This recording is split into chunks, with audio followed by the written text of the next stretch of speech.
everyone. Good afternoon, and welcome to this continuation of the Budget and Finance Committee's consideration of the Mayor's proposed budget for 2015-2016. Today is the day that we consider budget reports that were requested by the committee that are almost all of which are before us right now. I'm Paul Krikorian, Chair of the Committee. I'm joined by my colleagues, Mr. Bonin, Mr. Kretz, and Mr. Englander, and we're ready to begin with consideration of those reports. Before we do, I have a few public comment cards. I'm going to take public comment today. Then I'm going to ask Ms. Kalfayan to give an overview of the process by which these reports have been assembled and how we're going to proceed through the day, department by department, and what will happen at the conclusion of today's hearing after members have provided their comments regarding the reports back.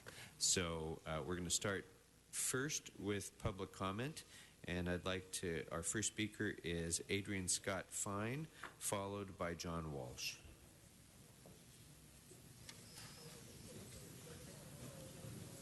Good afternoon. Good afternoon. Adrian Scott Fine with the Los Angeles Conservancy. I'm here on behalf of our members. I'm here in regards to the Department of City Planning proposed budget on two items. One, that we strongly urge that the funding is restored for the two neighborhood conservation positions. This is very important in terms of the recent discussions on mansionization, tear-downs in the city, and the need to have staff to look at this issue, especially as the interim control ordinances have just been recently passed, so we strongly urge you on that point. The other position is for the Historic Places LA. This is in regards to maintain the recently launched website and database as part of Survey LA, and this position is really critical for that project to move forward and to be maintained in the future.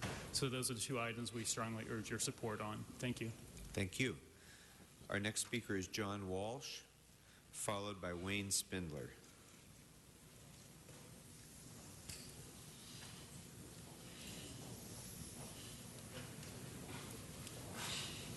John Walsh, blogging at HollywoodHighland.org or J. Walsh Confidential, tweeting at Hollywood Dems. I think we need in the budget some emergency money for the LAPD because I don't know if you heard about it, but last night in Venice, they shot another man dead. Cops blew some unarmed man dead. They're keeping it quiet, but the word out, the media is keeping it quiet. They don't want any rioting in L.A., that the man was a black man.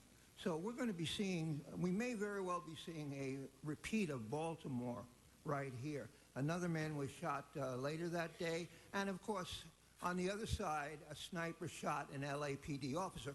We have a war going on between the LAPD and the black community. You're not paying attention to it. And incidentally, re-elect the mayor? Fine. Can you bring it back to the budget, Mr. Walsh? The budget is, I want to know how much money you spent putting up re-elect the mayor budget, re-elect the mayor campaign posters, I should say campaign banners, which are on the bridge here at City Hall. Gigantic re-elect the mayor banners. If you don't... You don't have to believe me. You can just go to @Hollywood Dems and see them. I just photographed them. They're against the law. Maybe if we kept the law, if you kept to the law, we wouldn't be have hundreds of millions of dollars in carryover debt. Remember, even this budget, if you balance it, it doesn't include the carryover debt. The city is in terrible condition, and the mayor, he spends his time with his gay lover, Glenn Day. Thank you. The next speaker is Wayne Spindler, followed by Mr. Horwitz.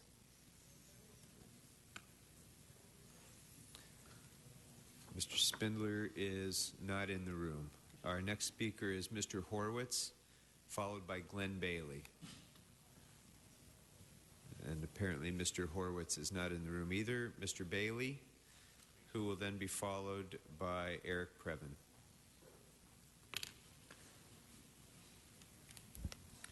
Glenn Bailey, speaking as an individual.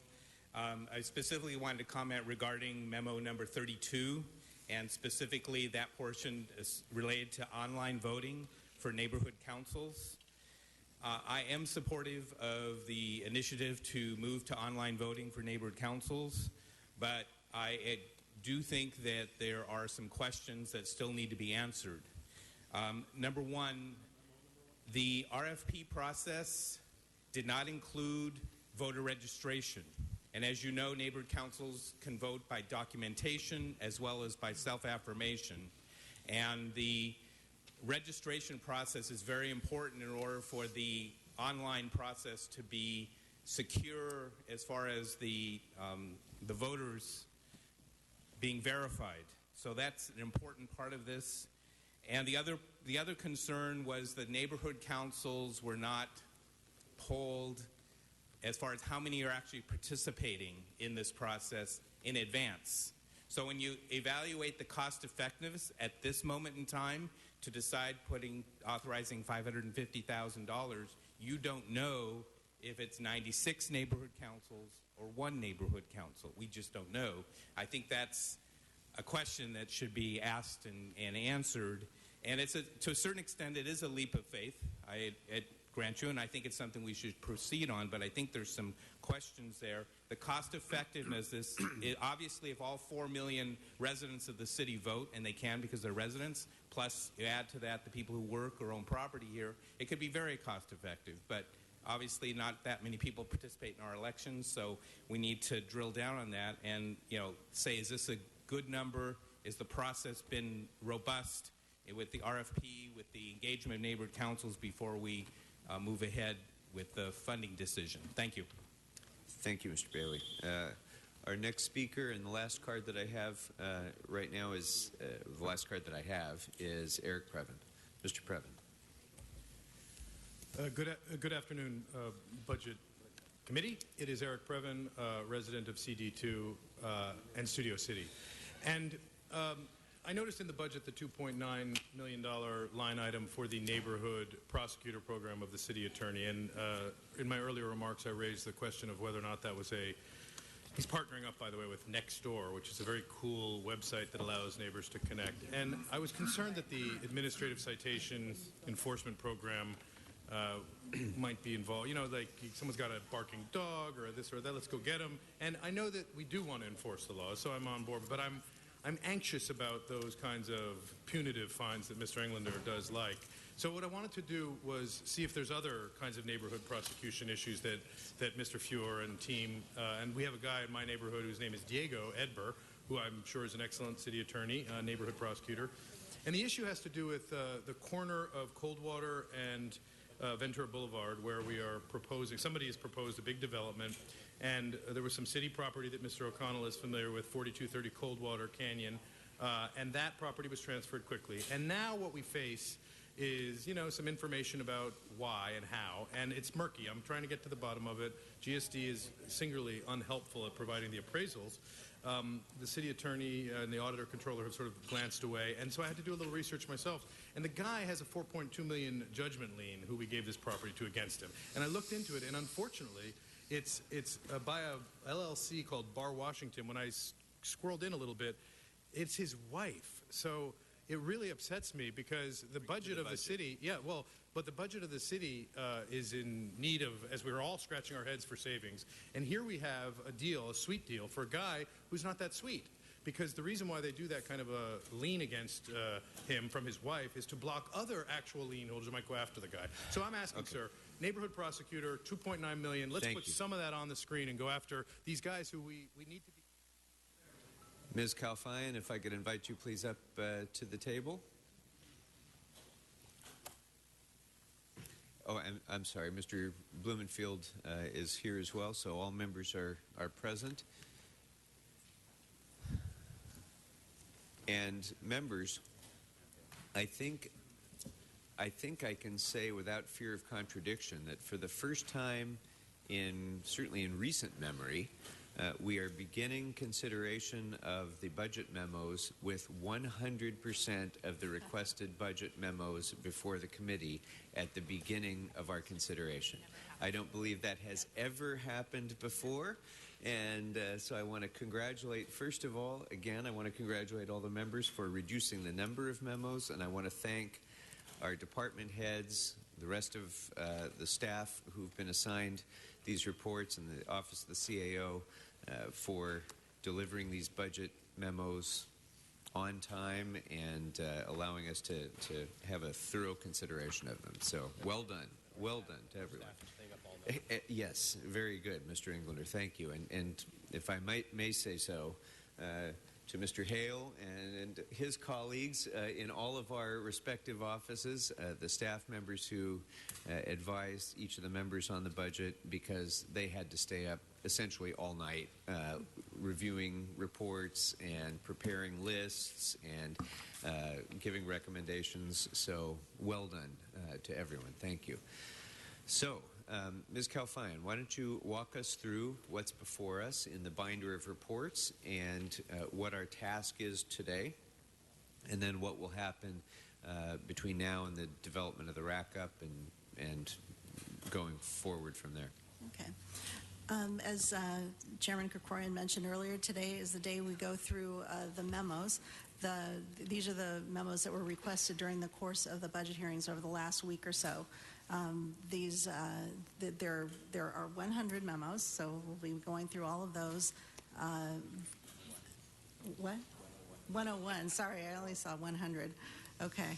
And what the plan is today is to go through them by department, and the CAO, as we go through, will identify which memo numbers are associated with those departments. So we can take them in groups, and departments don't have to stay the entire afternoon if they're have memos that are scattered throughout. As we go through the memos, the committee will provide additional input as to what are considered priorities, and then over the course of the next few days, our office will take the information that we get today, all the information that was presented to us during the hearings, consider the public input, department heads' letters, and so on. And what we'll do is make recommendations on modifications to the mayor's proposed budget. And we'll bring those to you next week for the final consideration. And then after that's complete, then that will be turned into a committee report from this committee, and then that will go on to the full council for consideration. So I just want to caution that there are a lot of needs and a lot of requests that have been made. In all likelihood, not all of them can be accommodated. And generally speaking, those changes either have to be accompanied by an identified funding source or a like reduction in what's before you. So any input that this committee has today, we'll take into consideration when we make our recommendations. Thank you. And just to further clarify that final point, members, we will be considering a variety of different suggestions from departments and proposals for additional funding and proposals for savings and so on. Today is not the day when we will be selecting those and saying we are going to add that to the budget or not, simply because we don't know until we get the CLA's report back what we will be able to afford to include in the budget. So what my recommendation would be is that we provide input about what our priorities are, as Ms. Calfine said, create a list of those things that we might want to add back into the budget or take out, and then when the CLA comes back with their comprehensive report, it's at that time when we'll be able to judge one against the other and make the difficult choices that we're going to have to make with the limited resources that are going to be available. That clear to everybody? Anybody have any questions or comments before we begin? All right.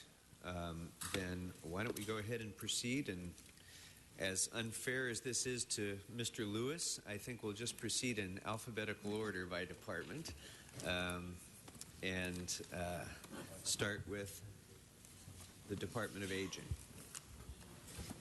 Good afternoon. Department of Aging, there's two items, numbers 13 and 54. And so, members, as a general matter, we're only going to hear the report if members sort of call it special. So if you're interested in hearing Mr. Santana report on the content of one of these reports, just call it out. Otherwise, we'll just take it under advisement, we'll note and file it, and we'll move forward. So, Mr. Englander on number 13. Okay. So, did you have questions, or would you like to hear? I'm sorry. No, mine was on 80. Never mind. I apologize. I'm good on. Okay, Mr. Koretz. Yeah, I'd like to hear item 54 of the report on the budget impact if senior programs are eliminated by LAUSD. I'm sorry, I couldn't hear you, sir. Item 54 under aging, the report on the immediate budget impact of LAUSD's cuts to the senior programs. All right, so then why don't we go ahead and get a quick overview of the recommendations or analysis on both number 13 and number 54. I'm sorry? Didn't I? Yeah, I think I said that. 13 and 54.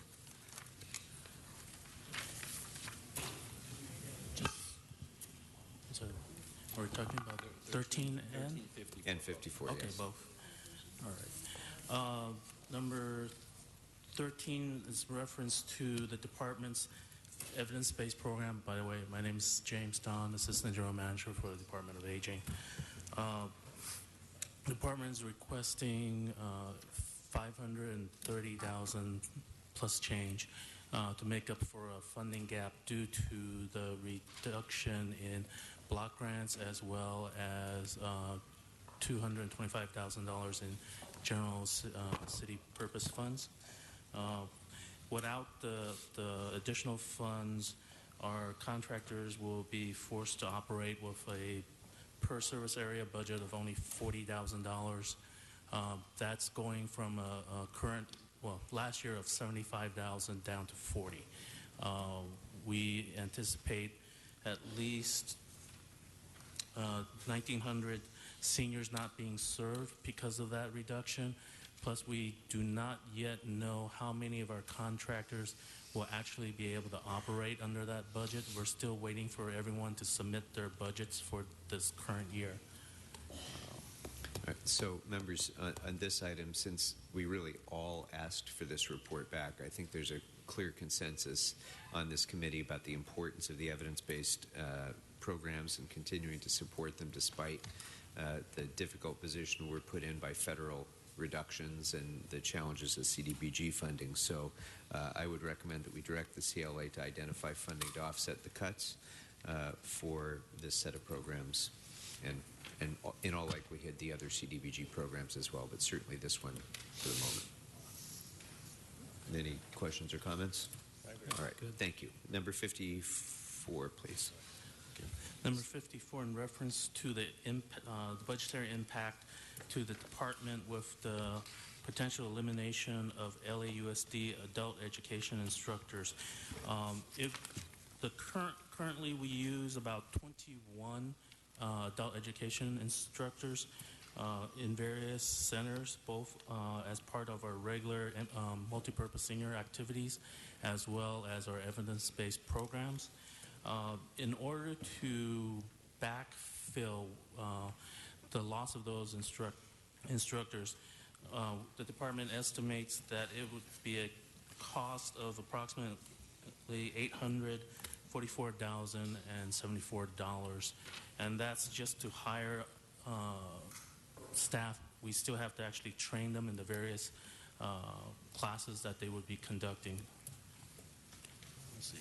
And so that's if we were to try and replace those positions. That's correct. What about working with LAUSD and providing a portion of the funding for some of their programming, if they're able to try and match our contributions? That would be wonderful. A lot of our senior centers, in addition to the funds that we provide through our grants from the Older Americans Act as well as the city's general city purpose funds, they leverage that to get matching share through donations as well as other grants and through, of course, LAUSD. I believe last year the matching share that they generated was over $2 million, both in cash as well as in kind. So it would represent a great loss of services. Most of the council district areas would be impacted based on the report from our providers, CDs 1, 2, 3, 4, 5, 8, 10, 13, and we're still actually waiting on a report back from about 4 other centers. They just hadn't had the time to gather the data that we requested. So I'm wondering if there's a logical next step for us. I don't think we can afford, obviously, to step in and pick up LAUSD's full share of a very expensive program. But I wonder if there's some way to identify the most critical pieces of this and see if we can get LAUSD to match us in a substantially reduced program.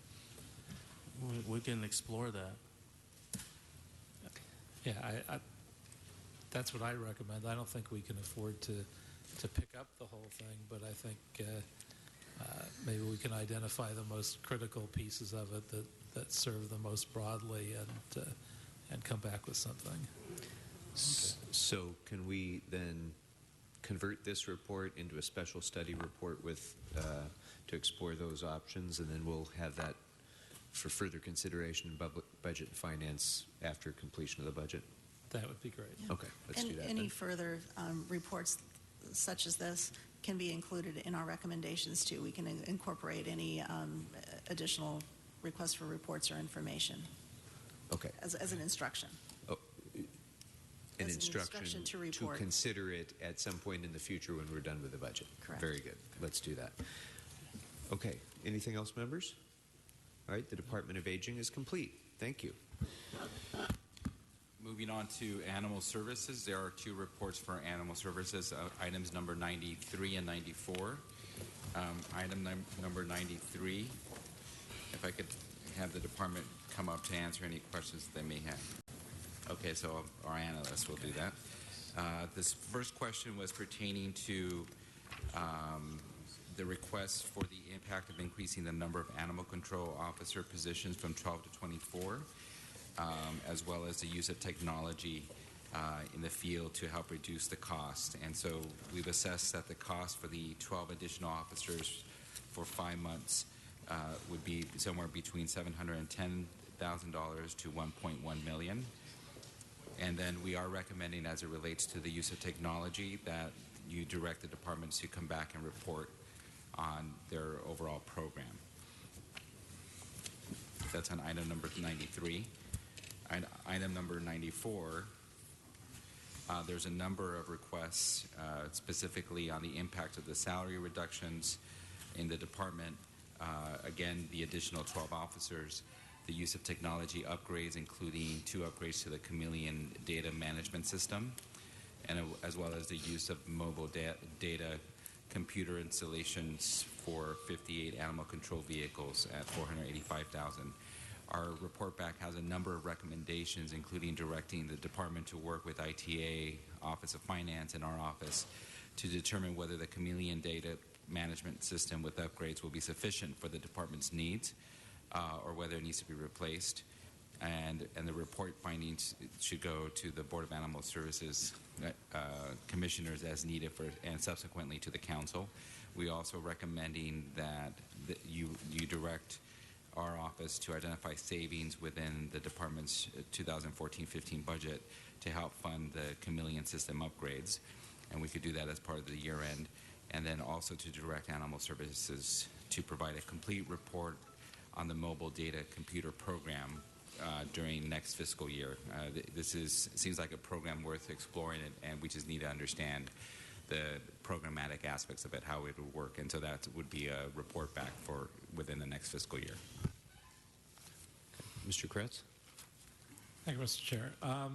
What would stop us from using salary savings in this fiscal year to invest in the technology upgrades?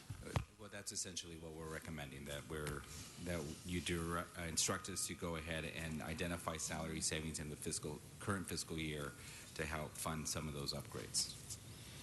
I think that would be good. And how are we doing this process-wise? The 12 animal control officers.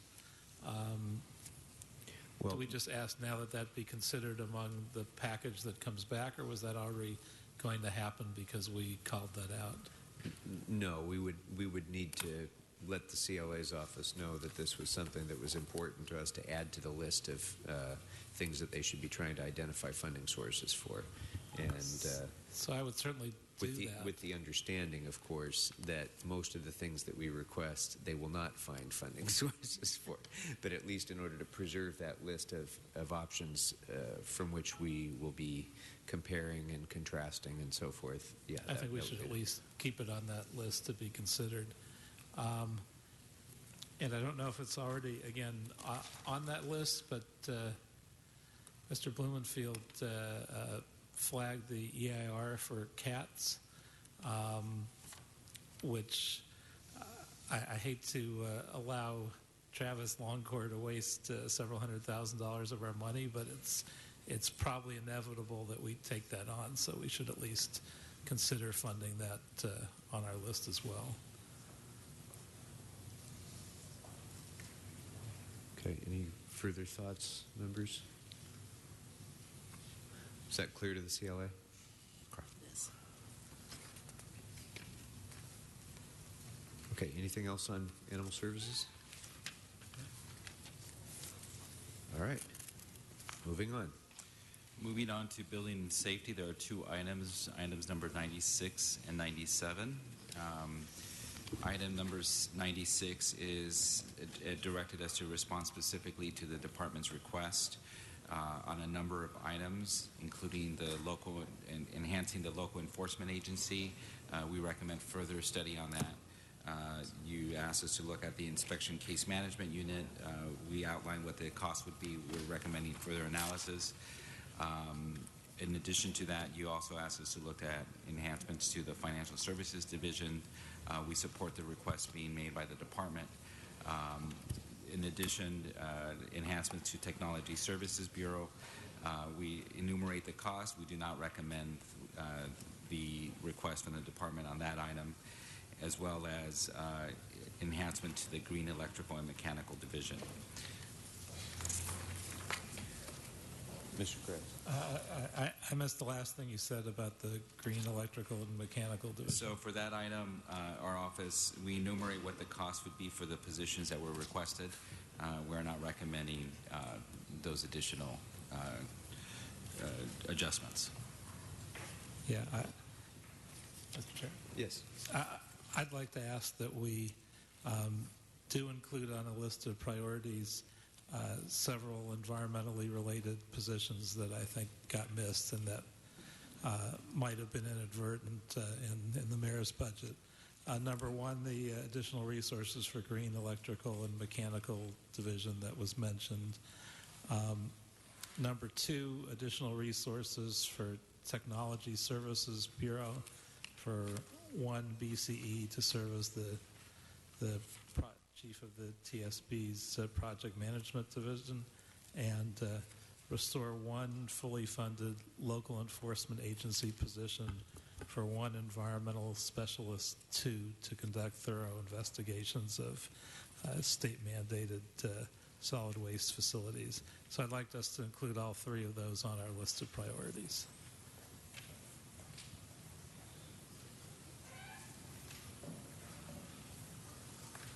Members, any other thoughts? Mr. Blumenfield. Are we talking about general fund here, or this is special fund, or the enterprise fund for these positions?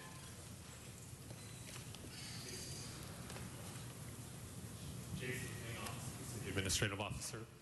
with the exception of the LEA request, which is front-funded by the general fund and then reimbursed through fees collected for inspections. All of the department's other requests are funded by the Building and Safety Building Permit Enterprise Trust Fund.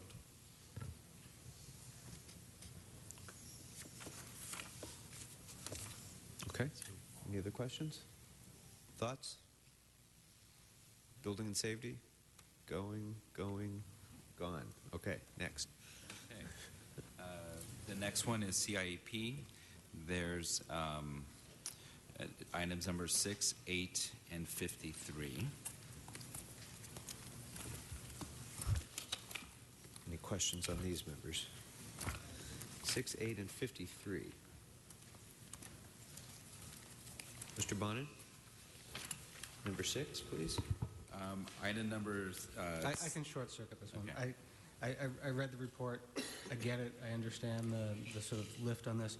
What I would just ask is if CLA can consider setting aside maybe some money in the UB that could be used to for the inevitable ask of when we have to do a study to do the scope of work that the CLA has said we need to do to get this moving. Okay. Thank you. And we'll note and file the other CIEP reports. Okay. Very good. The next is our citywide items.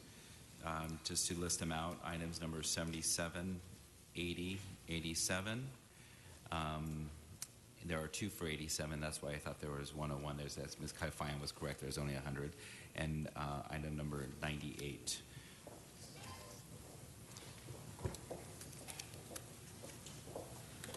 I'm sorry, give me those numbers again, Mr. Santana. So it's items numbers. What was that?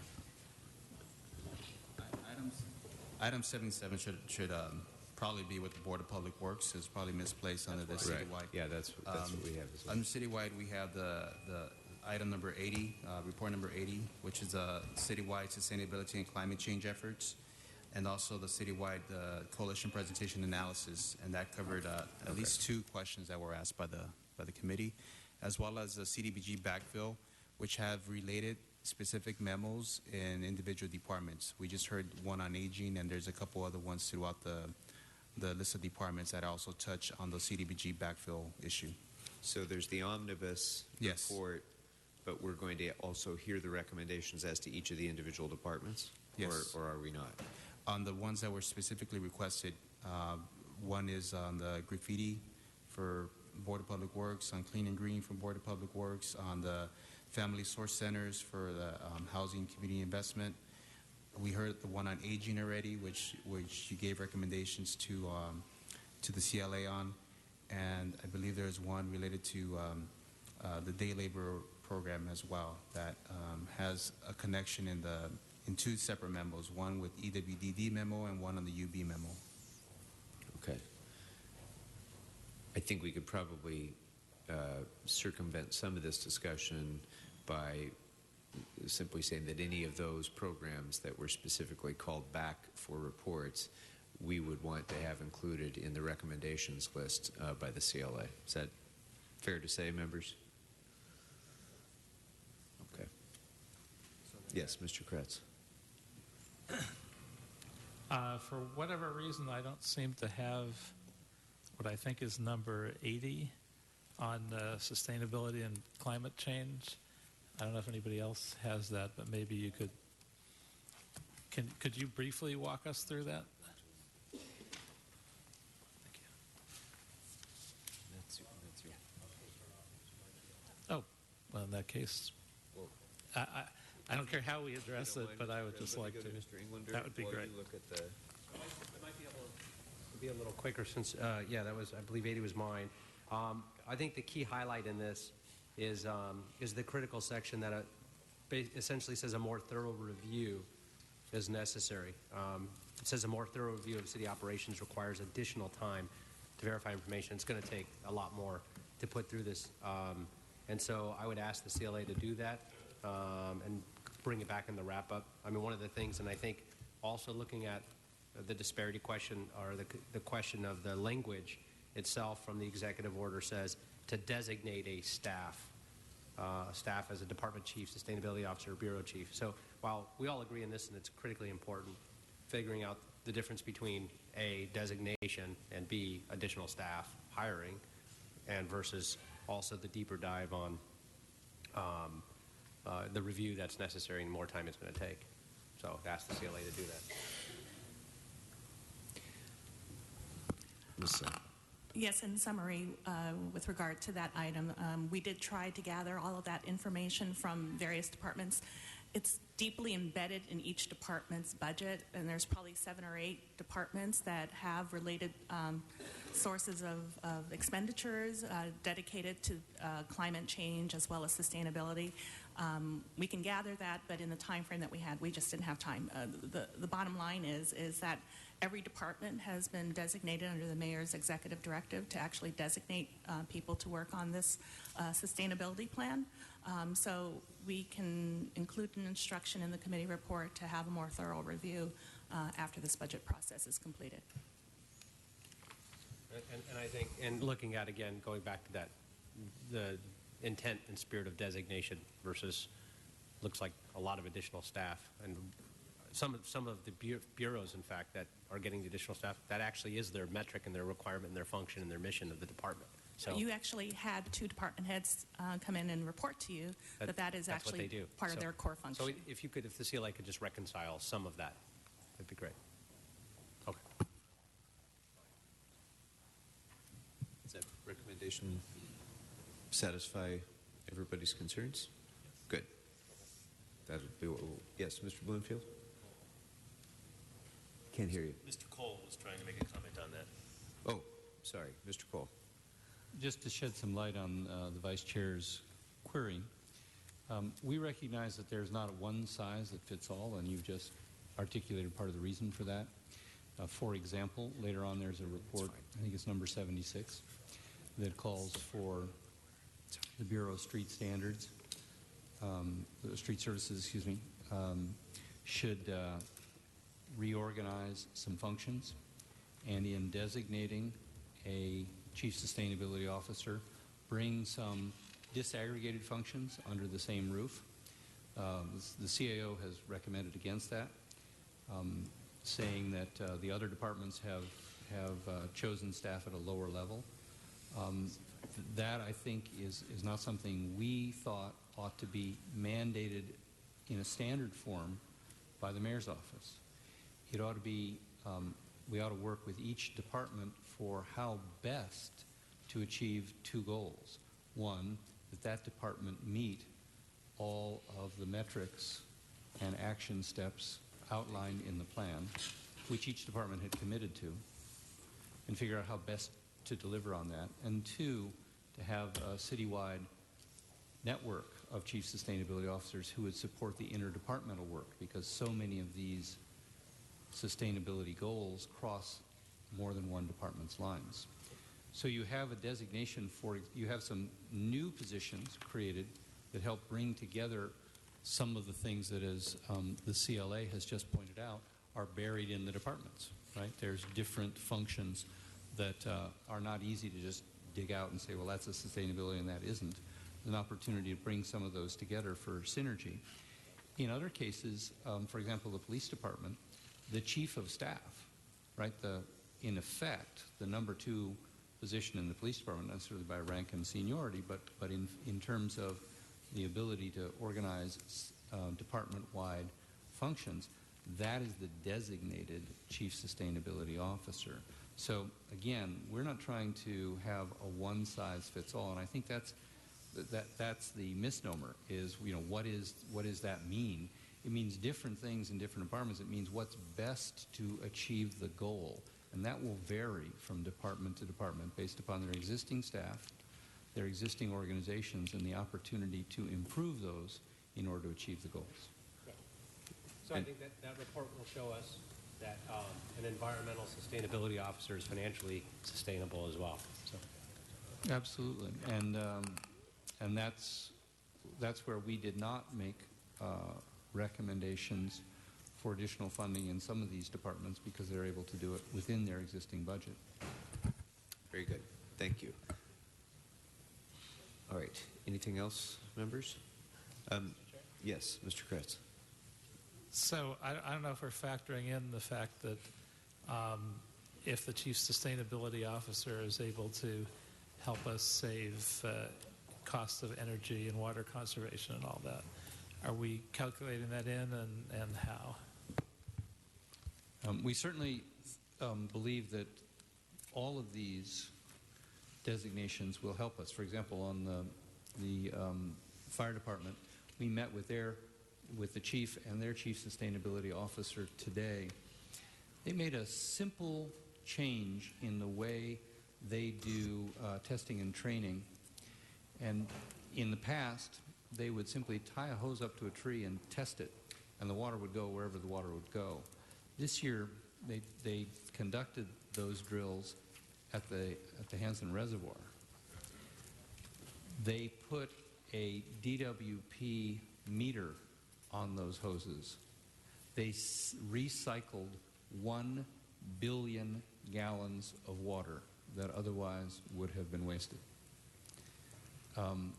So that's a remarkable savings. So figuring out exactly what those might be and attributing them to a specific individual, I'm not sure that that's worth the accounting sort of gyrations. But clearly, if we use less water and we use less energy, we're saving the general fund and the special funds significant amounts of money. So it's not inconceivable that some or all of these positions will pay for themselves in the savings. It is not inconceivable. And again, a report number 76, which you haven't gotten to, which may merit further discussion. There's a new responsibility in the Bureau of Street Services because they are going to be administering a much more robust sidewalk repair program. Part of our sustainability initiative is improved urban forestry. That has largely been decimated.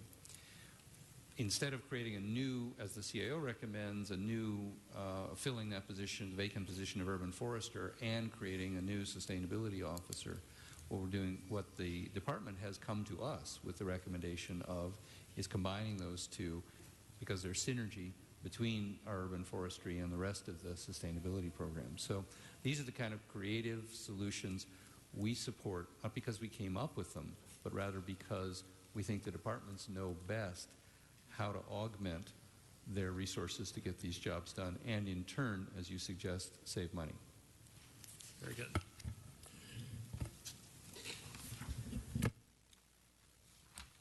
All right. That brings us then to the Controller's office. Yes. There's only one item for the Controller. It was a report back on the Controller's budget letter. Yes, that was Mr. Blumenfield's request. Yes. Mr. Blumenfield? Yeah, well, just on the first two, I think they don't cost us anything, so we should probably look into doing those two things in terms of the SMS and the salary step. That's my understanding is that we can do those without affecting our general fund. Is that correct? Yes. So I would see no reason for us not to do those two, and then. There is a cost associated with fixing the error with regard to the salary step and turnover effect, but we do indicate that it was an error and that we would recommend a fix to this since it was error in calculation. Okay. On the other two items, there would be a cost of over $1 million, as well as a depletion of the reserve fund by Let's delineate the items that we're talking about rather than saying the first one and the second one. Sure, certainly. So on the supply management system, I think as Mr. Blumenfield indicated, there's a direct cost of the positions requested in the Controller. The salary step and turnover effect, that was a mistake. There is a cost to that, but that was a calculation mistake. On the one-time salary reduction, there is a cost to that. Every department experienced in the proposed budget a very small reduction to their budget, and this is representing what's in the Controller's office. And then in relation to the reappropriation of current year funds to to grant the controller his request, it would mean a reduction of the reserve fund by $500,000.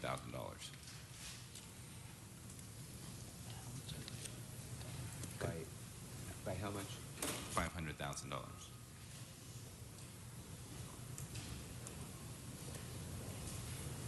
Okay, Mr. Kratz. Now, I'm not entirely clear on this. Well, that's loud. On the SMS, the direct cost for the positions was $124,000 and change, right? So, what are we talking about then with $500,000? The $500,000, it relates to, I apologize, to the last item that the controller requested on the second page of our memo, the reappropriation of current year funds. He's requesting that some of his surplus from the current fiscal year get carried over to the next fiscal year. And we were already anticipating carrying over a part of that, but he wants the entire amount carried over, which would result in a $500,000 reduction in the reserve fund if we were to do that, because we're assuming that $500,000 will be reverted back to the reserve fund in our calculation of the reserve fund. Okay, and on the supply management system specifically, the cost is only the $124,000, right? With the Office of the City Administrative Officer, the cost of adding that position would be the $124,000 that's included in the memo. The budget instead recommended that the controller use an existing vacant position, possibly upgrade that to serve that purpose, but that would be taking a position authority that they already have and instead using it for this program. So in order to add a new position solely for that program, the cost would be $124,000. This is still a little unclear to me. Is there a way to get someone from the controller's office to speak to this? Mr. Koretz, I think there's two positions that were requested by the controller. There's one that was an upgrade, which could be done with a nominal amount of money or almost absorbed within the departmental budget. The second request that came from the controller's office was an additional position. That's the additional cost of $124,000. City Controller's Office. That's correct. And essentially, we did take the advice of the City Administrator's Office into heart in terms of reassigning our positions, and actually that is part of our plan. This project is going to take several people in order to implement it, and we've effectively are reassigning this vacant position to this project, but it won't be sufficient, and so it would work for us, though, to upgrade that position to the 2 position, but we would still need an additional position that we currently don't have allocated to us in order to implement this project. And essentially what it is that we're not only supporting GSD in the implementation of the procurement system and the vendor self-service system and the inventory management system, but we're also implementing a new service contract component of FMS. And this is a significant new venture, and it's going to be very significant in terms of process change, working with all the 40 departments, training, et cetera. So we think it's very valuable and will be well worth the additional position to implement this. And so what of that wouldn't happen without that one position? We would certainly continue to support GSD in implementing the project, but the service contract component is a new item that currently is not supported by any departments because there is no department responsible for service contracts. So the Controller's Office is proposing to step into that void and help set up this contract system for service contracts. Okay. Yeah. Based on that, I would ask that we add that item to our list of considerations. Thank you. The additional position. The additional position. So, and then in addition, the salary step and turnover effect corrections and the upgrade of the financial services position, financial management specialist position as well. Anything else on that, members? Okay. Thank you very much. That completes the controller, but Mr. Santana, because I always feel bad for the zoo coming last, and there's only one report, I would like to take the zoo out of order and ask Mr. Blumenfield It's every year, folks. It's every year. Mr. Lewis has to sit there, and so we're gonna let him out of the cage. So Mr. Blumenfield. The report points out some things I think of concern, but I don't think they're going to change our budgeting decisions here. So what I would say, and I'm thinking particularly of the attendance going down and some of the membership issues, but I don't know that it behooves us to spend a lot of time in budget right now, because I think at the end of the day the budget is what it is, and we want to move forward with that. But I do think we should refer this report to the Budget Committee and Arts and Parks for down the road, and maybe we could take a deeper look at this when the budget process is done, and look at the unique relationship, and really try to understand that and make sure it's as productive as possible for the city and for GLAZA. Okay, so we will, I guess, convert this report to a special study report and agendize it for further consideration about budget and finance then. Great. Okay. Thank you. Anything you'd like to add, Mr. Lewis? I was actually enjoying all the discussion, so You're welcome to stay. You're welcome to stay if you'd like. I got some cages to clean. All right. Thank you very much. Thank you. All right. That brings us then next to resuming in order to cultural affairs.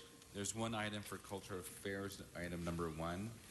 We were asked to report back on the reason for the increase to the LA Police Department Security Services reimbursement. Yeah, that was satisfactory. We can note and file that. That was my request. Anything else, members, on that one? All right, that brings us to disability. So for disability, one item, item number 64. 64.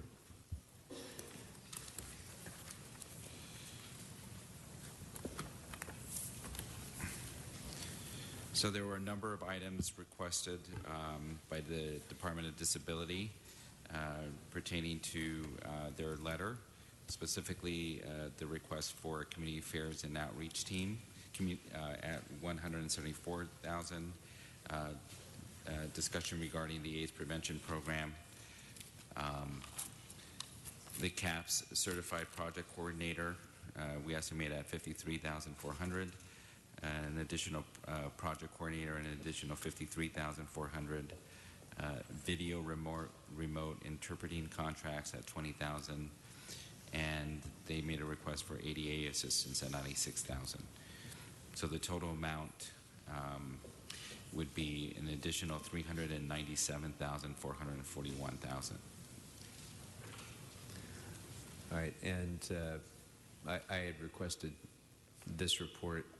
I think that each of these is of significant enough importance that we ought to include that in our requests to the CLA.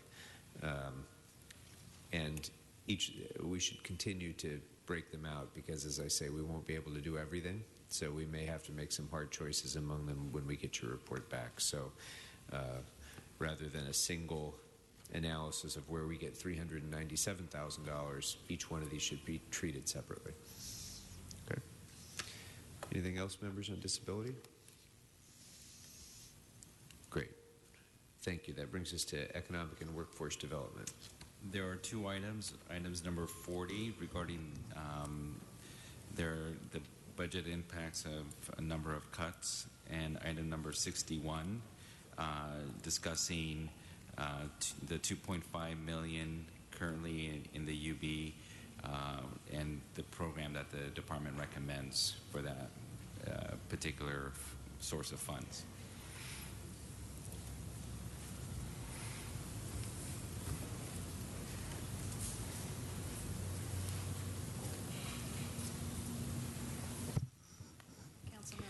Yes. Memo 40 is one of the ones that involves the CBDOs and the block grant funding. Yes. So number 40, I would like to, that was my request, I'd like to include that in our report back list from the CLA. Item 61, we can, as far as I'm concerned, note and file the report satisfactory. Any other questions or comments on EWDD? Great, thank you. El Pueblo. There's only one item for El Pueblo. It's 71. It's a report back on the parking automation system that's being proposed. Mr. Blumenfield, anything further on this, or can we note and file that report? There's no fiscal impact, so we can file. Very good. We'll note and file that report and move on to, oh yes, Mr. Cole, you want to speak to El Pueblo? Just to say, not to make a point because you're right, it's not going to be in this, but the germ of the idea raised at the committee is one we will pursue, which is there a way we can front load this on the basis of the savings? That makes a lot of sense, and we will pursue that. Doesn't have a budgetary impact. Thank you very much. You guys are doing it. Thank you. All right. That brings us to emergency management. There's only one item, number 18. That was Mr. Blumenfield and Mr. Englander.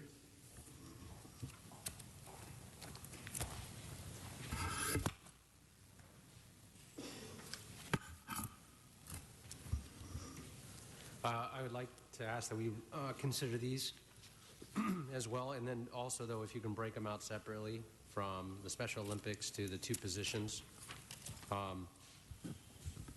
as well as the AV, audio-video portion. So come back with those, but broken out. And then also, so it's not lost, I think there was a special study on the making sure that it's there on the long-term M&O for the audio-visual, that they put together a plan, but that was under special study. So just to ensure that that's still there as well.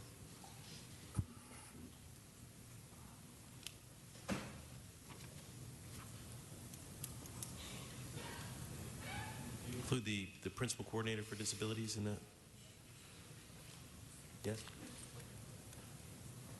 Well, I think we should if we didn't. We put it all in there. Okay. Okay, so those will be included distinctly in the list. Any other questions on those? Very good, thank you. That concludes emergency management and brings us to the Ethics Commission. There's only one item for the Ethics Commission, item number 2. It's a report back on the feasibility of regularizing 2 contracts database resolution authority positions and on the status of various reallocation and pay grade requests submitted by the Ethics This Commission. results in a salary savings of $39,000, a positive impact on the budget. And as tempted as I am to go ahead and move that right now, I think we'll stick with our approach and add those savings to the list as well, so that we can. Those funds stay with the Ethics Commission. I'm You don't sorry? get the savings. They stay with the Ethics Commission. It stays with Ethics. Well, but I didn't say we were going to spend it. I just said keep it on the list. And well, I guess we could go. I guess we could go ahead and move it now. Okay, let's go ahead and I'll go ahead and move that we adopt the recommendations and that the savings be realized in the budget of the Ethics Commission. If there's no objection, that will be the action of the committee. All right, so moving forward to Exhibit H. There's only one item, item number 35 on Exhibit H. That also is Mr. Blumenfield. The intent was to provide clarification of the telecommunications development account item.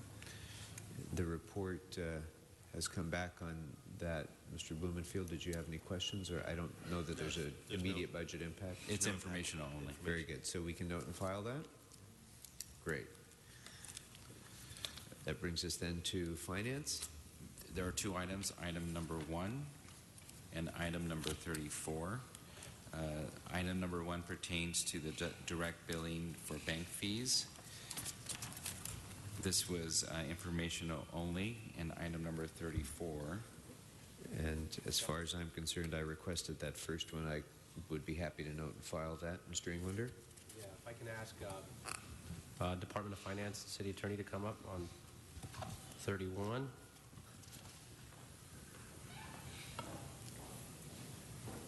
So from the memo, it says basically and essentially they recognize let me get from the right memo. It's 34. Yeah, there we go. Report back. It recognizes that, in fact, the current exemption as written does and should include the leasing activities as well. So we have the city attorney here as well to opine on that. Good afternoon. Saul Romo with the Office of Finance. We have had a chance to confer with the city attorney, and we've gotten some more information subsequent to our submission of the budget memo and the information, and we find that no changes are necessary to the ordinance to allow for the business tax exemption to be applied for leases by new car dealerships. We believe it's more of an educational and outreach effort on our part to the industry to let them know that they can avail themselves of this. It's also our understanding that a lot of new car dealerships are taking advantage of this exemption on their new car sales, new car leases, as well as on their sales. So if we could, instead of note and file, actually, just so we have a paper trail, memorialize it as such for this under the exhibit? What we could do is we could submit a revised report back to you. Great. Okay. Even better. Thank you for doing that as well. Appreciate it. Thank you. Thanks, Beverly. Okay, does that cover finance? Very good. Thank you. Moving on to the fire department. So there are a number of items for the fire department. So that would, I have reports number 17, 30, 49. Well, let me do it this way. 17 was mine, 30 was Mr. Englander, 49 and 50 were Mr. Blumenfield, 51 and 52 were Mr. Bonin. So which of these? I have would a question you guys on number like to call? 50, but maybe I can hand it to you and ask you to ask it at the appropriate time because I have to run to another conflicting committee okay. for a few moments. Very good. Be happy to do that. So we'll have a question on number 50. Members, Mr. Bonin? So 50, 52.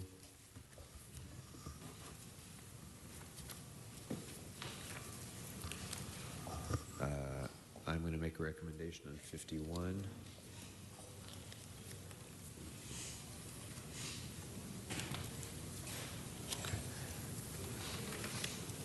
Mr. Englander, on I'm good on number 30. Okay, so we can note and file that? Yes, sir. Very good. And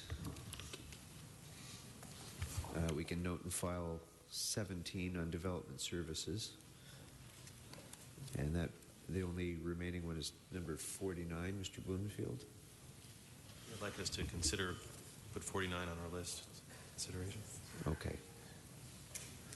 All right, so let's start with Mr. Kretz had a question on number 50. So number 50 is a report back on interim measures required to protect the department's technology systems for its use of an outdated version of Microsoft. The budgetary impact to make the changes as requested would be approximately $700,000. So Mr. Kretz's comment, with which I agree, and the question which I'm curious about too, updating the software seems important and necessary, but can it be divided into a 2-year phasing plan if necessary? Is that feasible to do in order to spread some of the budgetary impact? I don't know if anyone knows that offhand, but My Mr. guess Cole? is since these are for licenses, that's an annual payment. So Okay. in other words, we're operating off of old licenses, and to upgrade to the new license, that's the annual cost. That's my assumption from reading the report. So then why don't we go ahead and, on that one, instruct the CLA to add to the list funding to provide, let's see, to identify resources for the AVL and the tiered dispatch programs, but also let's have a look and see if we can spread those over 2 budget years as well.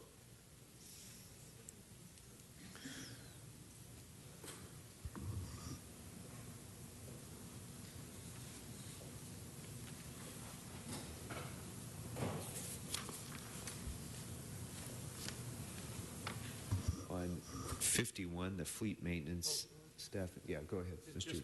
Just real quick, if I could, for clarification on that, there's actually already a CAO comment as well on page 3. I just wanted to question that on the 2-year, if we capture the CAO comment, because it says that the department could absorb the cost. But I'm not. We can come back to that. We'll capture it in the report. That's fine. Okay. Thank you. On 51, on fleet maintenance. 51 is a report back for informational purposes on the identifying the fleet maintenance needs of the department, including restoring civilians to maintain the fleet and address the backlog and repairs. The department did submit a memo on that. Yeah, I think I'd like to ask the CLA to report back on the possibility of restoring the positions without funding for supply and maintenance that were deleted in ERIP, which will give the department more flexibility in hiring.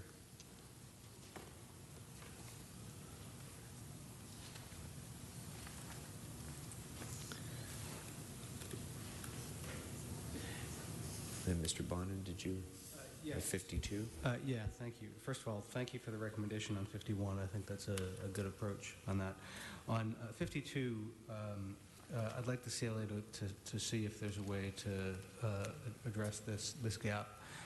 This is the cost of doing this is going to get more expensive every year.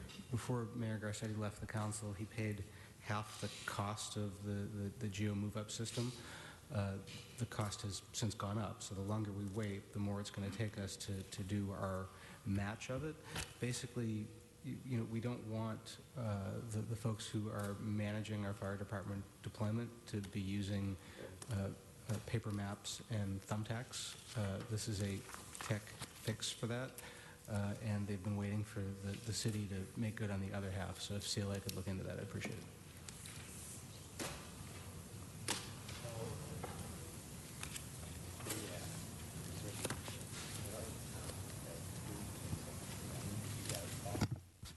We'll start.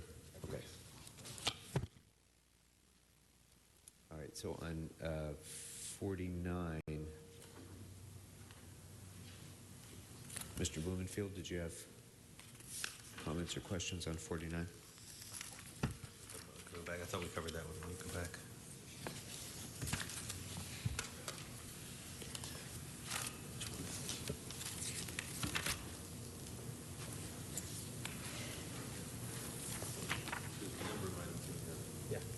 Yeah, this was kind of the omnibus this is the omnibus response to the chief's letter of multiple requests.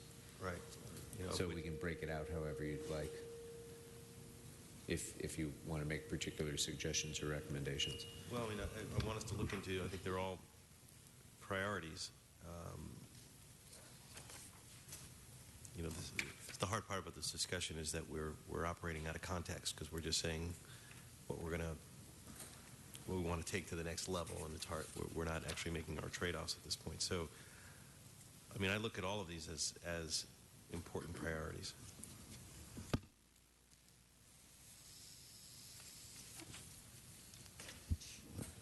That is the challenge, especially given the limited amount of resources. This is one of the departments that has already done pretty well, thankfully. It's something that we've been working towards, and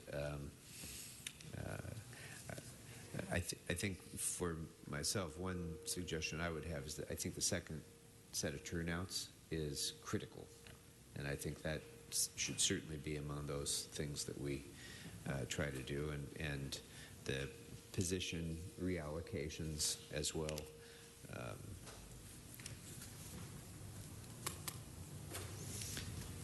Mr. Englander, did you want to add anything to that? I'm happy to weigh in on this as well. And I think just running through them fairly quickly should be the best course of action. And I think the department did a very good job of putting this together for us in this format to do just that.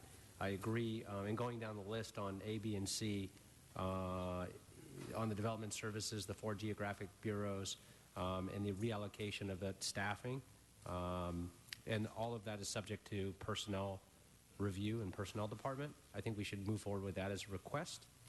On the EMS contract number D, accounts receivable unit and payroll unit, I think we should consider that a request as well. And again, that's only should the fire department's pay grade request be approved, so it's still conditional, as many of these things are. The unused sick time on number G, I think we should move that over to the first financial status report for consideration, so not to deal with it in this budget. We'll look at it on its own as it relates to drop, which I believe an updated report is near the future coming at some point. So we can tie that to the update on drop, I think would make sense. I think we can handle the same thing on the constant staffing overtime for a financial status report, probably the first quarter FSR, to find out how we're doing for tracking on that as well. And I apologize if I'm going through this quickly, but it's so easily noted. I think it's easy to follow. And to clarify, Anne-Marie put this together from the CAO's office, the attachment. Great job. No, this is terrific. The staffing for the one engine company, I think we're calling that engine augmentation now. Kidding. All right. More inside budget More humor. inside fire department budget humor. That should be granted through the SAFER initiative as well now. So I think we can move forward with that because that's under the emergency response SAFER grant. So I think we're good. I believe on that. So I would. But has that been granted? Yeah, and that was the question. I think has it been? They won't know until September. Oh, that was right. So this is what I was going to suggest on that. Is that that get put into the UB and we'll know. But however, though, if I could, this is kind of an asterisk on this. If it is granted, it frees up the money then from the UB for that engine company. Then we add the next item, J, which is the EITs for the 6-month funding, which is only about half the dollar amount anyway. And that they'll need those if the engine's funded through SAFER. So we would add then the emergency incident technicians. Does that make sense? Let me explain it again. So on That's what you're saying. it's a contingent, yes. So if the staffing for the one engine company, we put that in the UB, if we do receive the money from the SAFER grant, then we can staff that engine company. If we don't, we can staff it out of the UB, and the money's gone. If we do get the money, then it would free up at least half of those dollars, and we can deploy the emergency incident technicians. Does that make sense? Well, that would be the recommendation. I'm not saying we do it. Strategy makes sense. I guess that would be one approach for funding the EITs if we choose to do that. And those could be added to the CLA's report back. I would just caution that, we still don't have our standards of cover report. I don't know that I'm prepared to make that decision yet, but that can be one of the recommendations that we would have come back.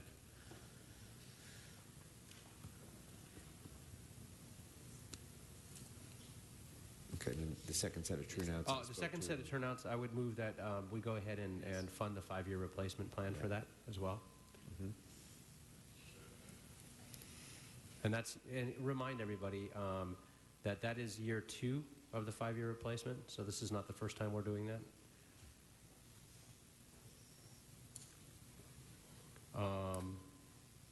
On the personnel-related operations, I think we can hold off on that now and receive and file that. Agreed. Same thing on the business operations. Well, all those are critical. We can't do everything at once. Right. The automated vehicle locators, the AVLs, those are already things that are being planned and funded, and the appropriation, we've already set aside funds, and those things are being studied. So, and some of it has already been funded. So I think as the plan emerges, it's got to be tied to the CAD.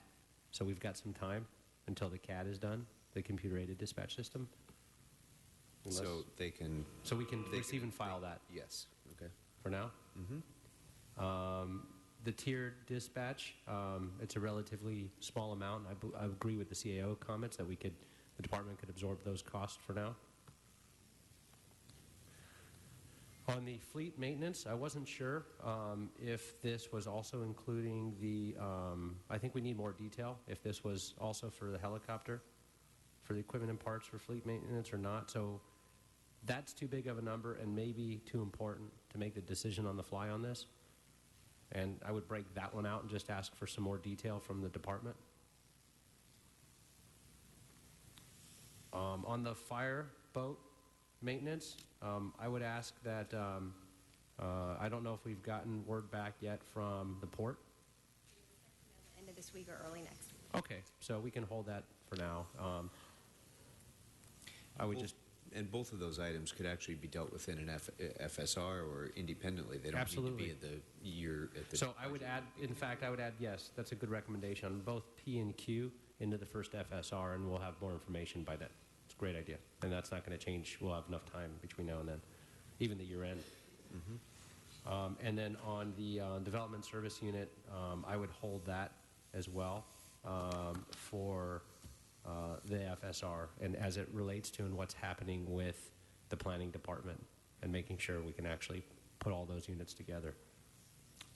I agree with all of that. Mr. Bonin? I had just a question. I'm unclear, or I missed what our direction is on the turnouts. And the reason I'm asking is I have a recollection that last year we made a commitment to do a 3-year restoration of the turnouts. And I'm just wondering how much of that we're doing. Additionally, a 3-year plan, but due to the cost of it, the department decided to phase it in over 5 years. So rather than this being year 2 of 3, it's year 2 of 5. The other thing they added was the foundation started, and we, I think, also purchased some additional of the heavy-duty washing machines for them to utilize in the interim, and so they've been putting a lot of those into play. Okay. Okay. Was Mr. Blumenfield, anything to add to that? That sounds good, and we have report backs on most of these items, which we've all identified as top priorities. So, okay, very good. Was that clear? Very good. So I think that completes the fire department, unless there's anything further, members. All right. So that brings us next to GCP. So there are a couple of items on GCP. The first is a request from Mr. Englander, item number 28, regarding the promise zones. The mayor's office prepared a memo on that. The other is 41, clarification on the homeless outreach program, that it just to make clear that it's not just servicing the veterans. Item number 73. Further information regarding the PAL Central eligibility for the GRID funding program, prepared by the mayor's office. And then finally, item number 85, further explanation of funding for the general city purposes, line item 25 regarding LASA.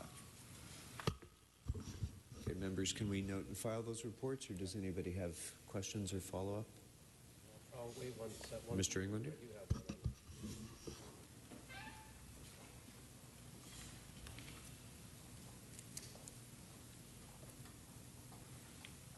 Yeah, what I'd like to do is make the recommendation on 73, that rather than future consideration, I'd like to request that that for future years, GRID appropriate specifically into the PAL Center, starting year for 16-17 of $150,000.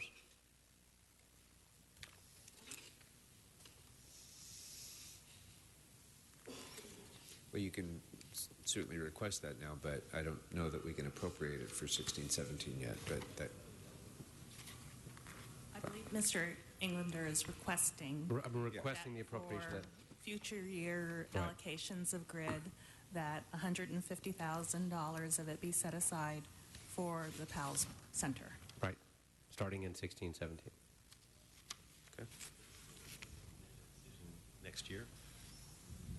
And we put it in as I think that's as a a request. priority of the council. It is a to move request. I think forward. that's a request that Mr. Cole is taking careful notes of.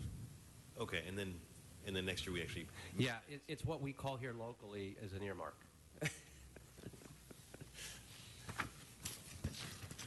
Correct. Okay. Anything further?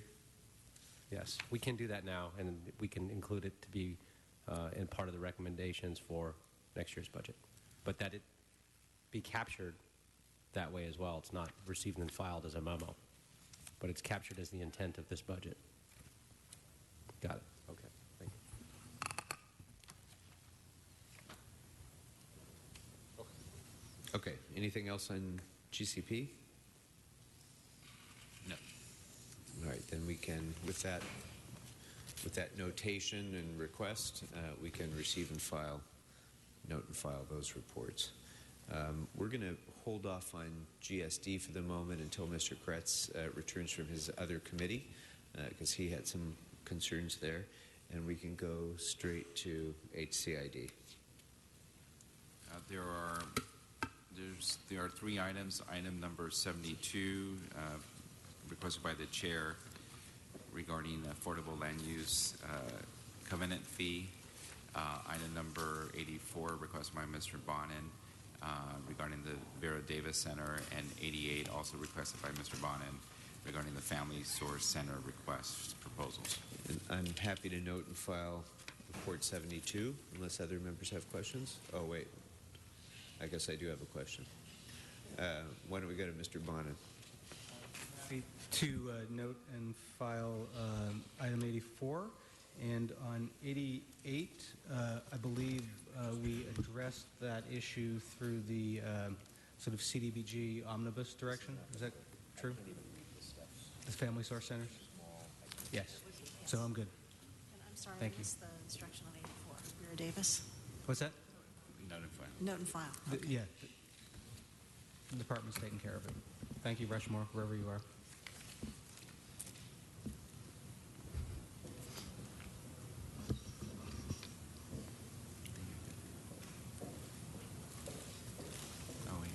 We're going to come back to this report. Sorry. We'll have to come back to it. Okay, let's move on to ITA. Okay, for Information Technology Agency, there are two items. Items number 46, requested by Mr. Blumenfield Krikorian, and item number 48, requested by Mr. Bonin.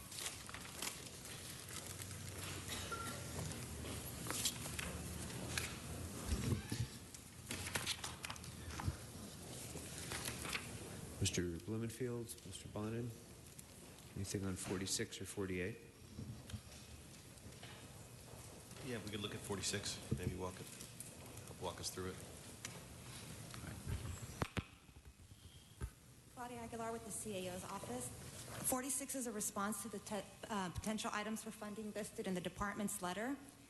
The first request, I'm actually going to skip a little bit in order to, I'm going to start with the actual request from the department. They requested $760,000 in annual bonuses paid to the city. ITA is recommending a portion of this come from an AT&T settlement, which is $415. Of this amount, $327 would be remitted to the general fund. So the department is asking to have that go towards the annual salaries for them. They have also requested to restore 7 unfunded resolution authorities with no impact to the general fund. They are also asking to change the authorities from resolution authorities for the VMS program to regular authorities, which also has no impact. They have also requested to continue one-time funding that was eliminated in the amount of $275,000 for public safety radio maintenance. They are also requesting $250,000 to be restored to Channel 36. Part of this funding in the amount of $218,000 would come from the aforementioned AT&T settlement. The department has also included information on fully funding the CRM Phase 2, which is the 311 Customer Relation Management. In order to fully fund all the departments for Phase 2, an additional $955,000 would need to be identified. Those two departments include Animal Services and Department of Recreation and Parks. And the final item, department has requested $2.6 million for network support and replacement projects. Funding in the amount of $2.7 is set aside in the UB should a lawsuit be successfully resolved in 2015-16. Otherwise, funding for this would need to come from the general fund. So if you have any questions. Certainly the non-general fund items I think we should just move forward with in terms of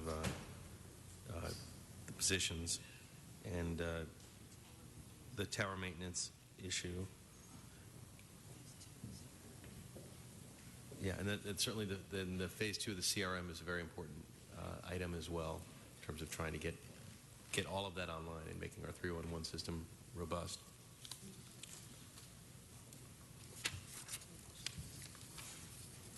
So to get report backs on how we can get the funding for those items. So can you just walk through that again, Mr. Bloomfield?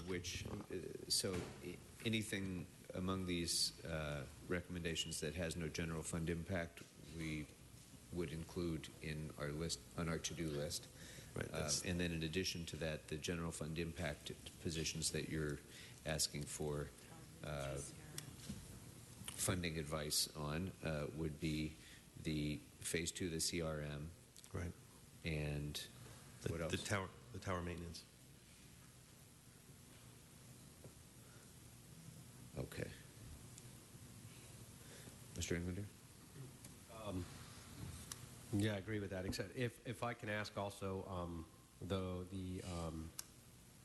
a report on, if you go to the third paragraph down on the bonuses paid out, those are department-wide, not necessarily the ones that are on call. So if you can give a delineation on that. Of that amount, $140,000 is for tool allowances, and the remainder is for on-call bonuses for the department. Yeah. So if we can get a report back on spelling out that a little more. So in other words, if you've got 20 on call, but only 2 are actually responding, do all the ones that are subject to on call receive the bonus when you still have only 2 responding? I don't know if you could spell that out a little more under the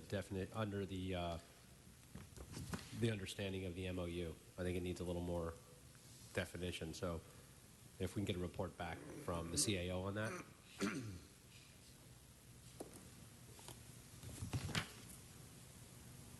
Okay. Anything else? Mr. Bonnet? Not on, I had something on item 48.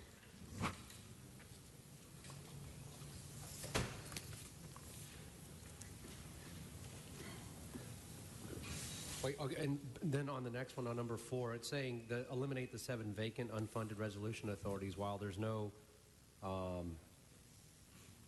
restoration of those authorities are without funding, we would still be on the hook for some funding. Is that correct? Some cost? There's no cost associated with those if they're not filled. If the department realizes savings, they could fill those positions, but until such time, we wouldn't incur any costs. Okay.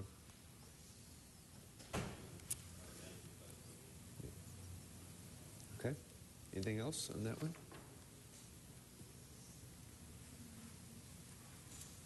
The other 2 items, you already asked for information back. Is that correct, Bob? On the last 2? For which one? On the $750,000 for the 311, the CRM, and the $2.6 million. Yes. Information back on those? Yep. Okay. All right. Okay. That brings us to report 48. Mr. Bonham. Thank you. I read the report back, and I saw that it acknowledges that fire and police departments believe both of the communications electricians at LAPD's 2 dispatch centers and the LAFD dispatch center are essential, and that there used to actually be a 3rd supervisor position. The report makes clear that the reduction of the $400,000 in overtime proposed in the budget will result in a single person coverage at each of these dispatch centers. The report notes that 8 years ago, ITA had 46 positions assigned to this area, and today there's only 31. The report indicates the general fund impact of adding the 5 communications electricians would be a little over $400,000, which is just a little bit over what we've been paying in overtime.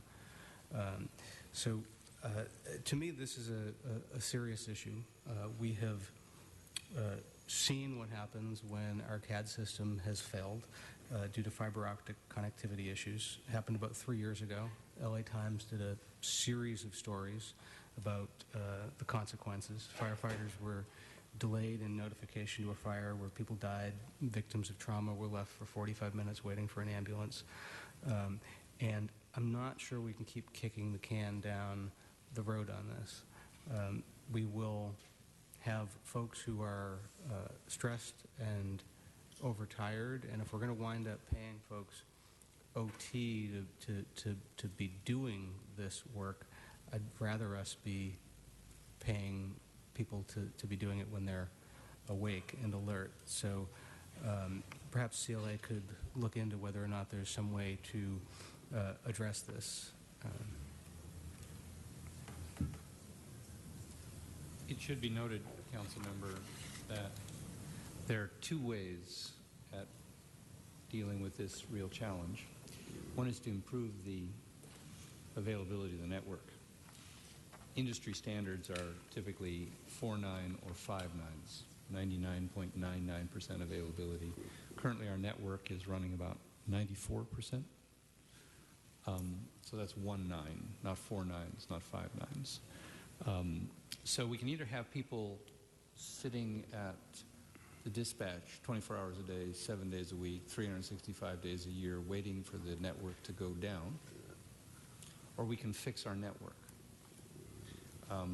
I think the ITA is probably better able to make those allocations of resources. I get some of what you said. I didn't get all of it, but that's okay.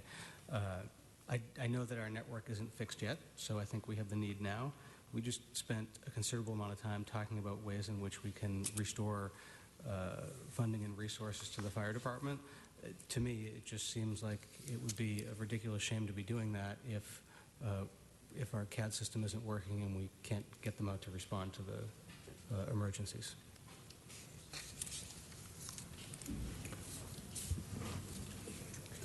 All right. So I asked CLA to look into whether or not Yes, they can. absolutely. I think that's clear. Okay, anything else on 46 or 48? Yes. On that, the CLA reminds me that on my last instruction on the Vera Davis Center, where I was okay with noting and filing it, I was under the impression that meant that HCID would continue those positions, so I just wanted to make that clear. That was the instruction. Okay. Thank you. Thank you. I think that's it for ITA. Thank you. Going back to housing for a moment, item 72 was mine. I can note and file that one, and we'll consider it further separately. Before we move on from ITA, can we just run through that?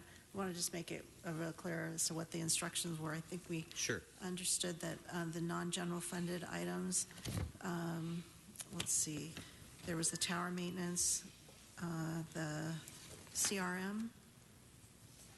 Okay, so Maybe we can run through them one more time. do you want to try leading the way on that, Mr. Blumenfield? I think you were just going through it. Yes, tower maintenance, the CRM, the non-general fund items, then the network stuff was in the UB, and what are we missing?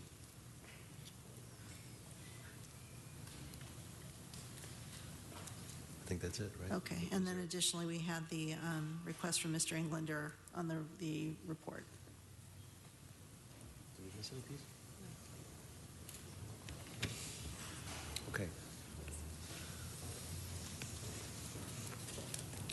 And then did you catch that item going back to housing, item 72, we'll note and file.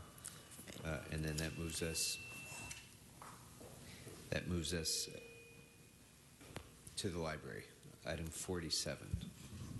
There was one item. Yeah. Now, this item I requested, this would actually, if we choose the option of maintaining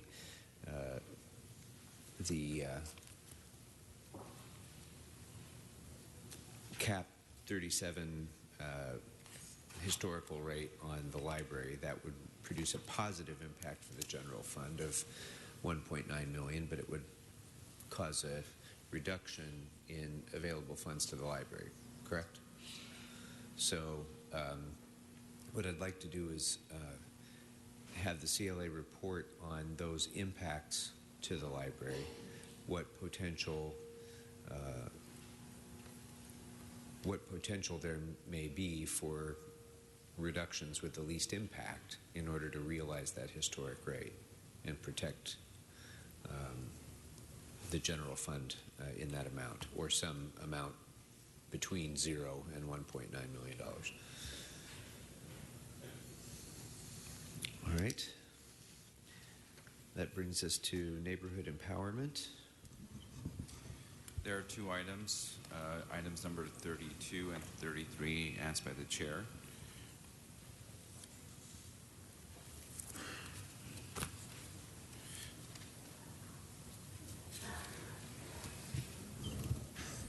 Okay, so I'd like to, on 32, the requested positions, I'd like to request that those be included in the reports back.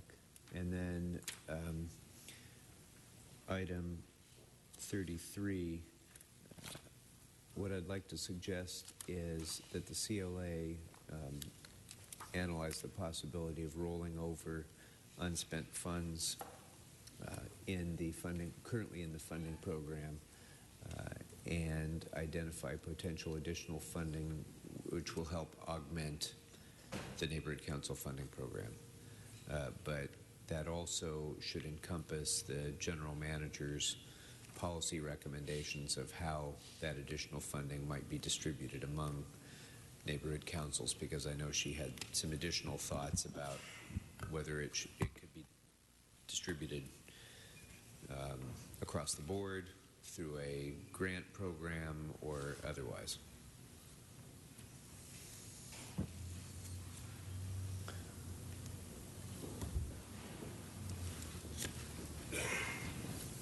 Council Member Kokorian? Yes. The budget memo that you're looking at includes Gracie's recommendations in the back as well. She had suggested that instead of increasing the funds across the board, to do maybe a grant program where there's Right. specific, I just don't want to make that decision right now. Okay. So we'll include that in the report back. Yes, Mr. Englander. I was going to suggest, it sounds like a lot of that needs to be flushed out. Would that be something that would go into the UB and flush out? Is that where you go? In all likelihood. An opportunity? Okay. Yeah, that would because it is going to require some policy development, I think. So in all likelihood, but where the number is, it might be between 0 and the full amount. So we'll make that decision, and then we'll figure out how it's going to be dealt with, or if it's going to be dealt with. All right. I'd like to hold off. Thank you. That completes, unless there's questions. Oh, Mr. Bonin, I'm sorry. Wanted to see if we could also see if we can honor the department's request for $25,000 to pay for the training supplies and the retreats that otherwise our neighborhood council members are paying out of pocket.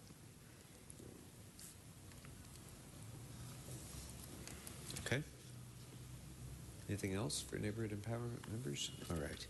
That completes neighborhood empowerment. I want to hold off on personnel and planning pending Mr. Kretz's return, because he had some requests there. And that will bring us then to the police department. Okay, there are a number of items for the police department, items number 63, 66, 67, 68, 69, and 89.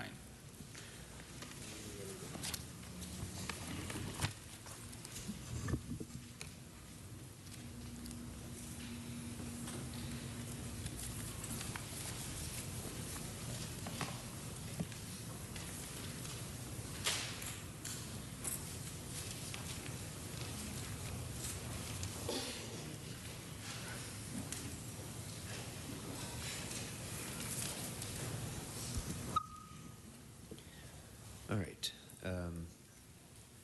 Members? Okay, Mr. Bonin on 63. We can start with that. This report back came from our discussion with the chief about expanding mental health training for LAPD. Much of it is confined just to the officers working Skid Row, and this would be to expand that crisis intervention training course to other homeless hotspots throughout the city. Came back, this is a steal. It's $16,000. It would be ridiculous for us not to take this investment. We had another officer involved shooting with a homeless person in Venice last night. they're going to spend more than $16,000 on the investigation. I think this is an easy one for us to take care of.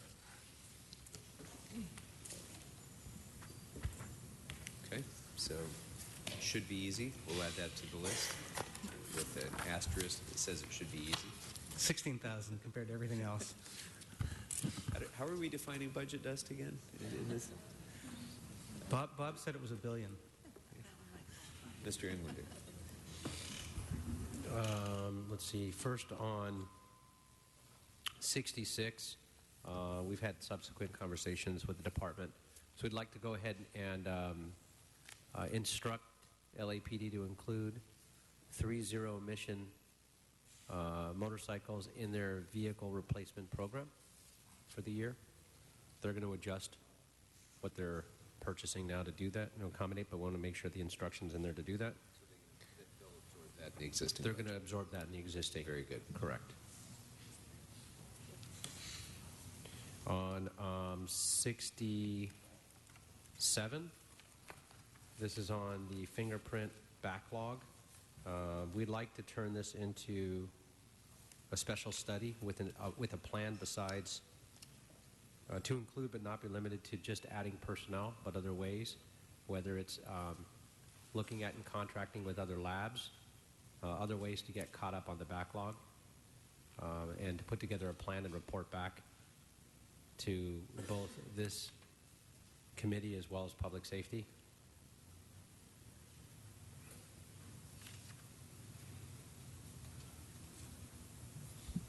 And I'm fine with just, the others. just to be clear, so you want a special study report back about additional options? Yeah, additional beyond- options. Correct. Okay. But at the same time, I would ask that for this budget, the CLA report back on at least some funding for the potential of supplementing those services. Maybe we put it in the UB or something pending further analysis of cost efficiencies and so on. Even better. Or maybe it's absorbable within the existing departmental budget. But those positions, I think, are vitally important, and I don't want us to lose sight of enhancing particularly the fingerprint analysis process. Well, and there are a lot of other in-source capabilities with this, and I think that's one of the things we need to look at. But this could simply be also outsourcing and working with other agencies that also have labs. We also there are a lot of opportunities. I think we've just got to explore it. Okay. But it's something that, in talking to some of our colleagues and policymakers, this is a priority. I'd like to see the department respond in such a way that is a priority.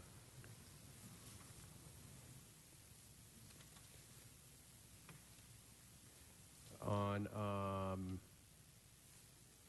I think that's all I have for me.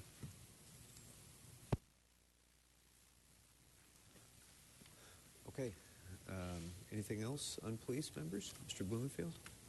68 is note and file. They provided the information. There's no action needed. It's nice to know that all those costs are included, so we're good on that. Okay. On item number 68, there is updated information. There was a revised communication issued right before the meeting started that discussed that there's a potential shortfall as it relates to what was anticipated from a federal grant. The department here could certainly respond more to that. Okay. This is breaking news. Yeah. We found out, I believe last night, that the department will potentially expect about $1.2 million out of the grant, so that leaves a gap. But I think that the recommendation of the CAO's office at this point is to take a look at it as we progress through next fiscal year and see if we can find funding, or if there, Maggie's here, to try to find a way to manage the difference that we need to find. So you're saying it's a $1.2 million gap, or we're receiving $1.2 million and there is a gap? Good afternoon, Maggie Goodrich, CIO for LAPD. The federal grant fund solicitation just came out. It caps the amount we can request under the grant at $1.2 million. The expectation was the $4.5 million that's in the budget currently. would cover about half of the need for the cameras for the department. So we were hoping that the other 4.5 might come from the federal grant, but it looks like we're going to be capped at applying for 1.2 million. Okay, so we want to certainly get a report back in terms of what it doesn't sound like it's going to be an immediate issue for the budget right now, but down with the FSR, and figure out what the options are besides if there's other grants that we can apply for to fill that in. It's certainly, I think it's a priority. It's certainly a priority for me. I think for my colleagues as well that we fully fund this program. I think it's going to pay for itself many times over. But I don't know. Is there any recommendation in terms of what's needed right now? We can take a look at it. We can take a look at it and bring back any recommendations if there are some adjustments that need to be made. Okay. We'll ask for that to be done. Thank you. Thank you. I think that completes the police department members, unless there's anything further. All right, that brings us next to Public Works. There are three items, items number 38, 78, and 86, as well as 77 that we had put under citywide, but really should be under the Board of Public Works. Did we already address that one? No, we skipped it, I think. 77 is tied to the CDBG issue, so I believe you have already given instruction on all those matters. Mr. Englander, you had requested the Project Restore report number 38. Yes, and I would like that to be considered as well, to come back for consideration. Yeah, and actually, just not to broaden the issue too much, but I do have a question that maybe someone can answer right now. As I understand it, there has traditionally been $200,000 or so that was budgeted for Project Restore in addition to the funding of this position. Were those two separate things, or is there an overlap there? Yes, that is correct. Years ago, there was a separate allocation to Project Restore. It was actually funded separately in the budget from the position that's in the Board of Public Works. So that number has actually fluctuated. At one time, it was $200,000. I believe over the course of the years, it was reduced. It has been eliminated, I think, probably in the last 5 or 6 years. It has not. Okay. Yeah, it has not been funded. The position had been funded, though. It was the additional allocation that has been reduced over the years. But at one point, it was a $200,000 allocation to Project Restore. Okay. And when it was previously funded, was the funding for that augmentation refunded back to the city upon receipt of grant funding by Project Restore?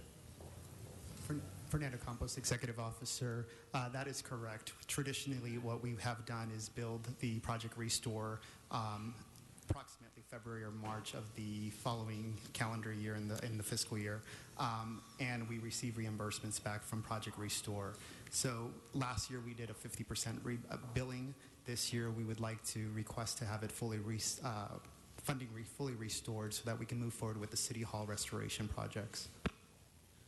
So the position, in addition to $200,000, you're saying?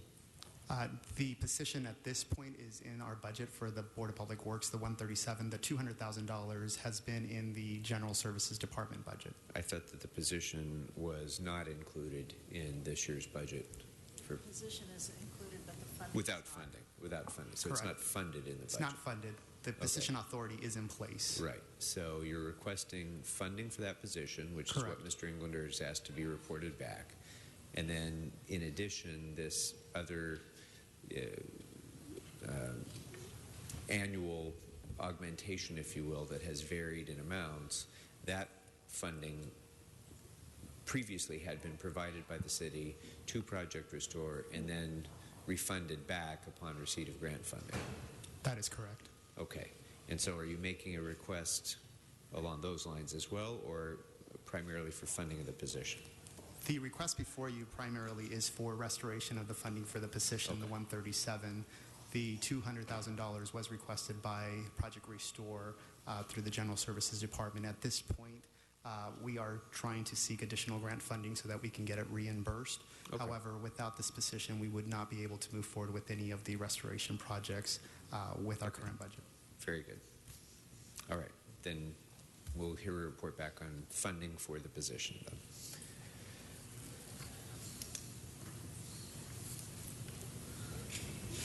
Okay, Mr. Blumenfield, anything on 78? Yeah, no, 78 I think is an important priority for Conservation Corps for us to look for funding there. So I would ask that we ask CLA to look for appropriate funding. Okay, and Mr. Bonin on number 86? Yes, if staff could report back on that one. Public Works indicates that's pretty crucial in order to eliminate the backlog and get stuff going. Okay. All right. Anything else on the board? If I can just add Yes. on item 86, the board does not agree with the CAO's recommendation not to upgrade the position. It is a position that is extremely critical, not only to the general fund, but also for processing B permits and also looking at the Public Works Trust Fund reconciliation. The memo indicates that the productivity from the accountant 2 versus a senior accountant 2 would be equal or exactly the same. We believe that the output is quite different than the outcome. And the output that we will be providing are the number of transactions, which we produce about 8,000 transactions. The Board of Public Works is the #1 super user in the city's financial management system, according to the Controller's Office. We do process over 1.2 million transactions per year. In this particular unit, we're looking at about $6 million in additional, or $6 million in B permit revenue transfers that could be realized with a higher level position. So what we're looking for is the higher expertise. The senior accountant would be considered a mid-level professional, equivalent to a management analyst, if you will, in the management series. So we believe that the outcome would be completely different than the output. All right. So there's a spread of cost there. Approximately Perhaps CLA could $37,000. consider options that will give us choices within that spread of costs. All right. That brings us to contract administration.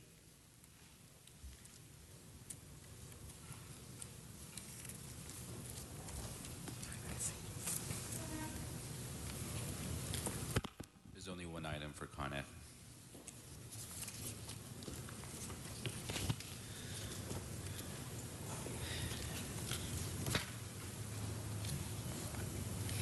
And this is regarding the wage theft item. Should the committee choose to fund these positions, the total direct cost would be $507,134. Yes, and I would like to request that we do that, and I think we should probably contain that funding. Well, my suggestion for the CLA to report back about would be if we are going to fund that it be contained in the UB until we can finish the policy development process on that, but to have that funding set aside for completion of the wage theft enforcement discussion. Mr. Chair? Yes. I concur with that recommendation on putting the wage theft monies in the UB. I would note that while the policy, if approved, probably won't take effect, Fred, immediately, and we'll have that opportunity, it might make sense for the contract administration department to start a little bit earlier than the minimum wage policy being in effect, because there's wage theft going on now, and they could use that as an opportunity to sort of get on their training wheels. And we still put it in the UB, but I think they might want to access it sooner than we might think. And just to be clear, I think our discussion on those 2 points is going to be on 2 different tracks. Yeah. And they're related, but certainly even entirely independent of the minimum wage discussion, I think there seems to be wide support for some kind of enforcement vehicle, but we haven't identified yet what the nature or scope of that enforcement vehicle will be in order to give them their marching orders. Yes, I agree. All right. That brings us to engineering. There are several items for engineering, including items number 12, 25, 29, 59, and 82.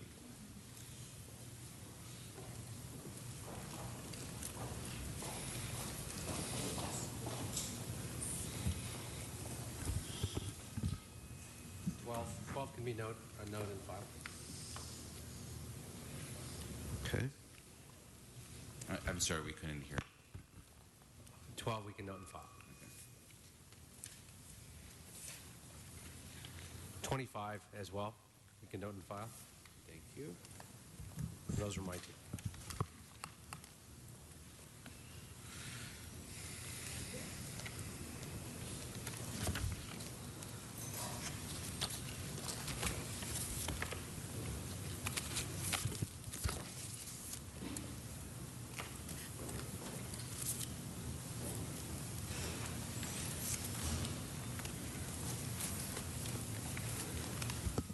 All right, on 59, what I'd like to do is, 59. I'd like to ask the CLA to include an Exhibit H instruction directing the CAO and engineering to report by the end of the fiscal year with an implementation plan for creation of an engineering enterprise fund to support development services.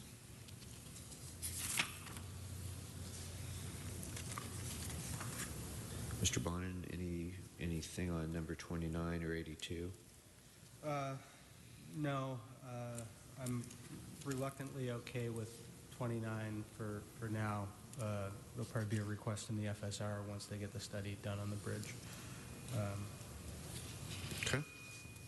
Members, anything else for engineering? Great. That brings us then next to sanitation. Again, there's a number of items for sanitation. Items number 20, 26, 27, 62, 65, and 70.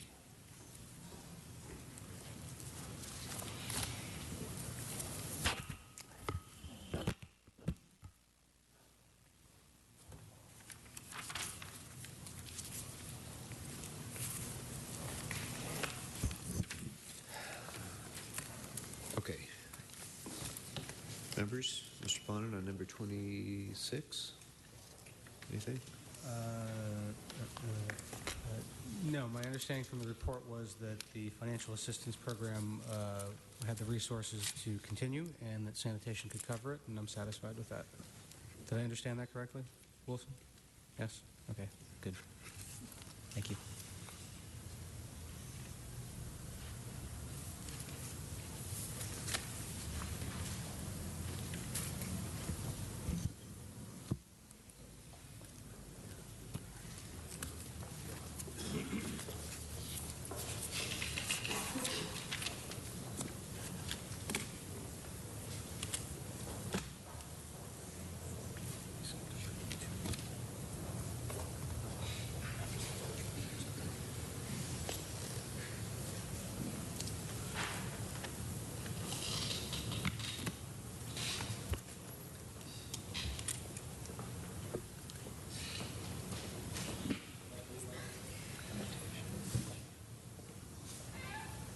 Mr. Englander, anything on 27 or 62?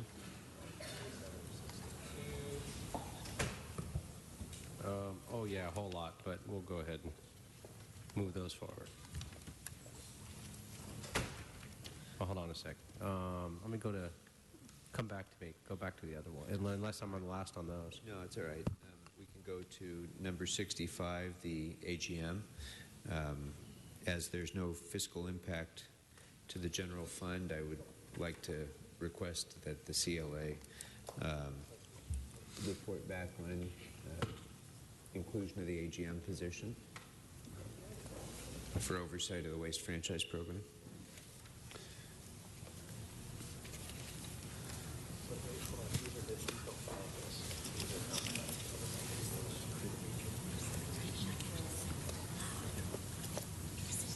Actually, rather than having me try to scan through this quickly, can you just give the quick version on number 70 on the SPA charge for governmental agencies?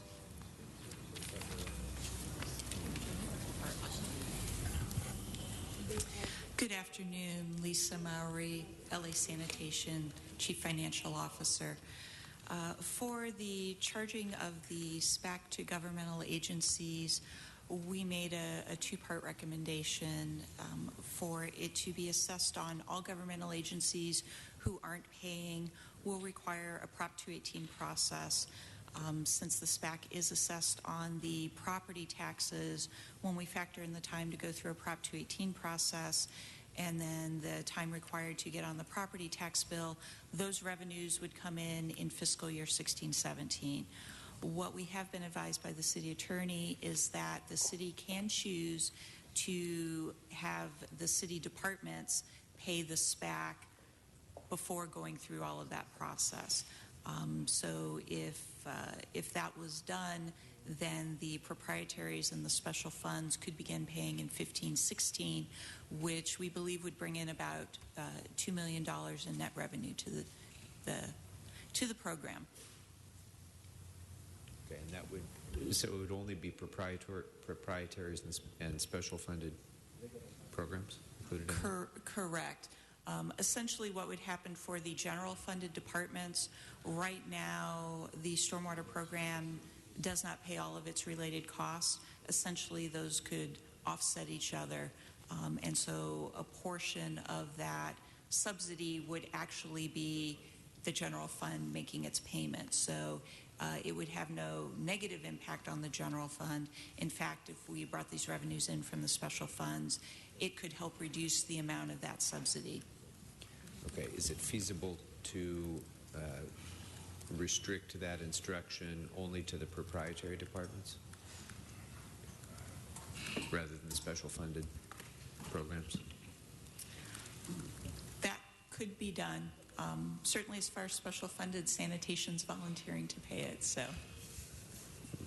Yeah, but it gets a lot more complicated, right. And not knowing, I mean, just examining what service impacts that would have would be extensive, but I certainly would be very interested in hearing more about having the proprietaries pay it, to be sure. So why don't we include that in the CLA's report back as well?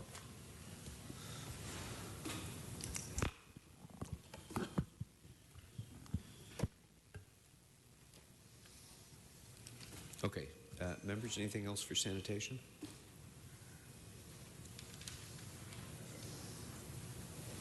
Mr. Bonin, anything? No. No? Okay. I think that completes sanitation. That completes all the items. I think I missed one on... Oh, I think the one on the first page. Item number 20. Oh, yes, Mr. Blumenfield on number 20. I would suggest we just approve it. There's no general fund impact. Yes. So approve the CAO recommendations. Right. So they need the authority right away. I don't see any reason why we shouldn't give them that authority. Okay. Well, that's, so yeah, I think, approving a motion for immediate approval of that. Any objection? No? Okay. There's I don't know if there were a 120-day return to work was also considered. That's an option that sometimes is used to provide some training if somebody's going to be leaving instead of a sub-authority. It could go either way. Whichever way, I mean, as you say, go either way, it's fine. Yeah, well, why don't we go ahead and approve the CAO's recommendation and leave that to the discretion of the manager to manage that as appropriate. All right. I think I skipped one on engineering as well. Did we cover 82, Mr. Bonin? I believe we did not. I thought that we were probably going to deal with that the same way we were with the other development service positions in the other departments?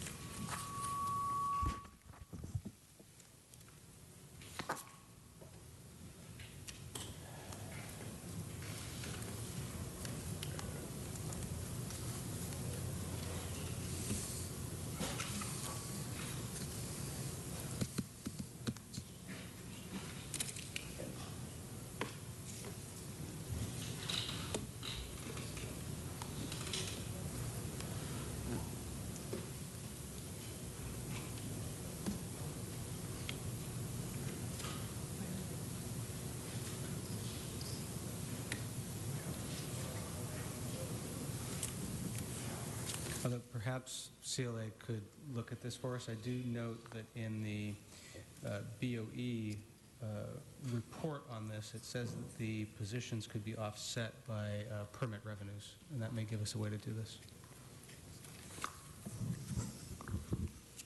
Okay. So that'll be included as well as the analysis of whether the costs can be met by the permit revenues. So with that, we're done with engineering and sanitation. Thank you very much.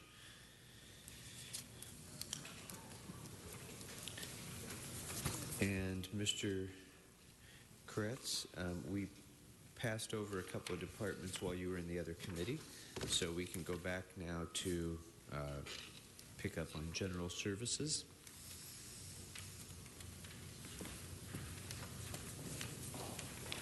And Mr. Blumenfield had 2 of those, 7 and 24, and Mr. Kretz had requested number 11. And if I could request number 7 as well. Yes, go right ahead, Mr. Kretz.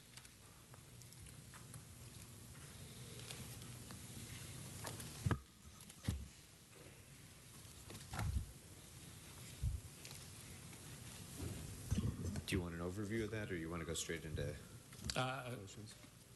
Well, I have a question on number 7. Just when will all the energy audits be completed? Will they be completed in the coming fiscal year, and if not, when? Good afternoon, Val Meloff, Department of General Services. Of the 14 audits that are currently in process, 8 of them have been completed by DWP and are being reviewed by DWP. We anticipate that they'll be completed this year. The remainder will probably, and possibly more, the remainder will probably fall into next year's work program. And since these seem to essentially pay for themselves and more, correct? Yes. Is there a way that we could be doing more of them, and should we be doing more of them? Well, there's definitely a way we could be doing more of them. We work with DWP, of course, offers us a financial incentive. They basically pay for the audits once we do the work. And so that's one, we could submit more audits to more projects to them to review. There may be some capacity issues there. Alternatively, we could also go outside and hire other auditors, but we would be having to pay for those costs directly, so the savings wouldn't be there. So how much could we anticipate doing if we attempted to do more, well, we'd have, up to whatever the limitations are of our ability to do it in-house? We would have a capacity issue as well, and we would have to staff up. So I can't give you a specific answer to that question, but I'd be happy to report back to you and your staff with a more aggressive schedule. That would be great. I think, especially since in the even relatively short run, it doesn't cost us; it saves us. I think we should be looking at being more aggressive in this arena. So if you could come back with a report back, that would be great. We'd be happy to. Thank you. Mr. Blumenfield, on general services. You had 7 and 24.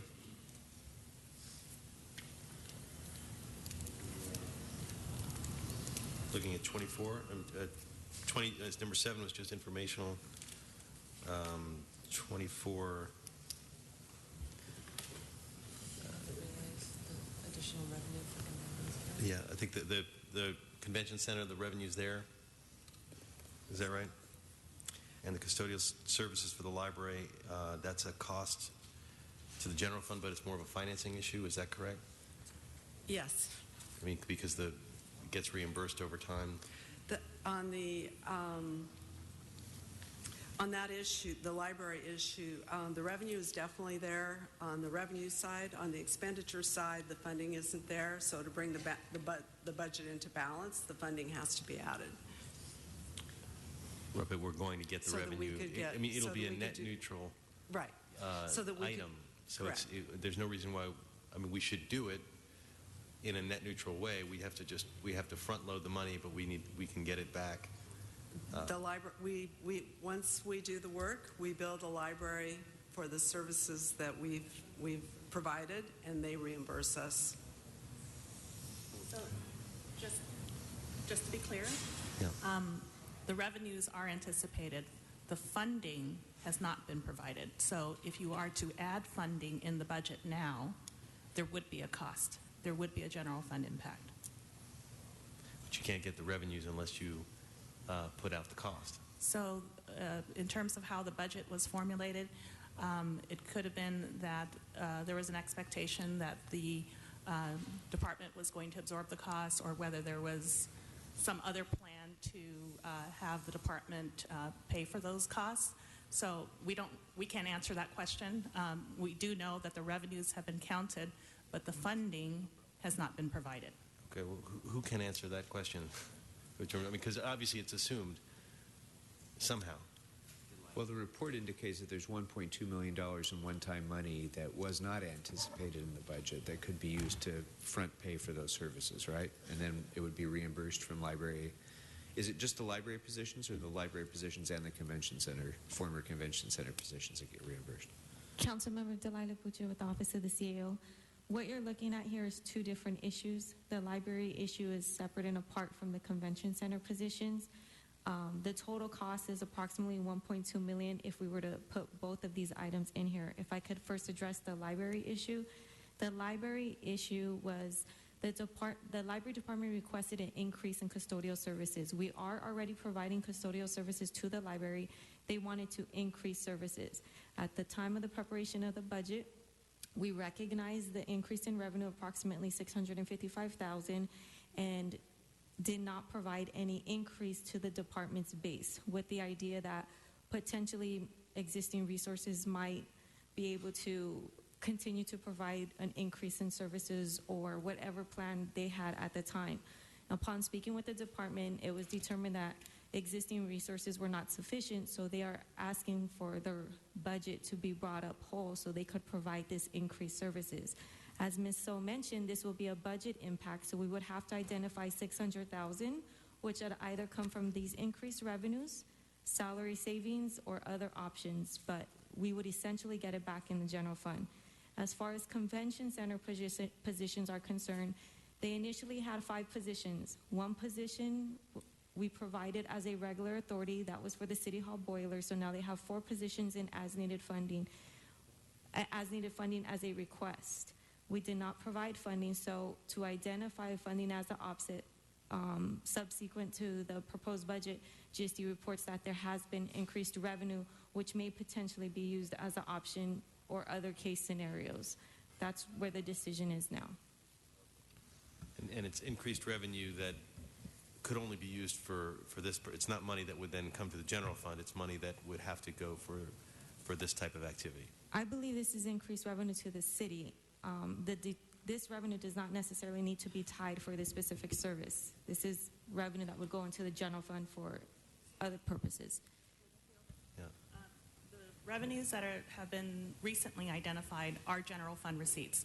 So it is at the discretion of this committee and the council to determine how those funds are expended.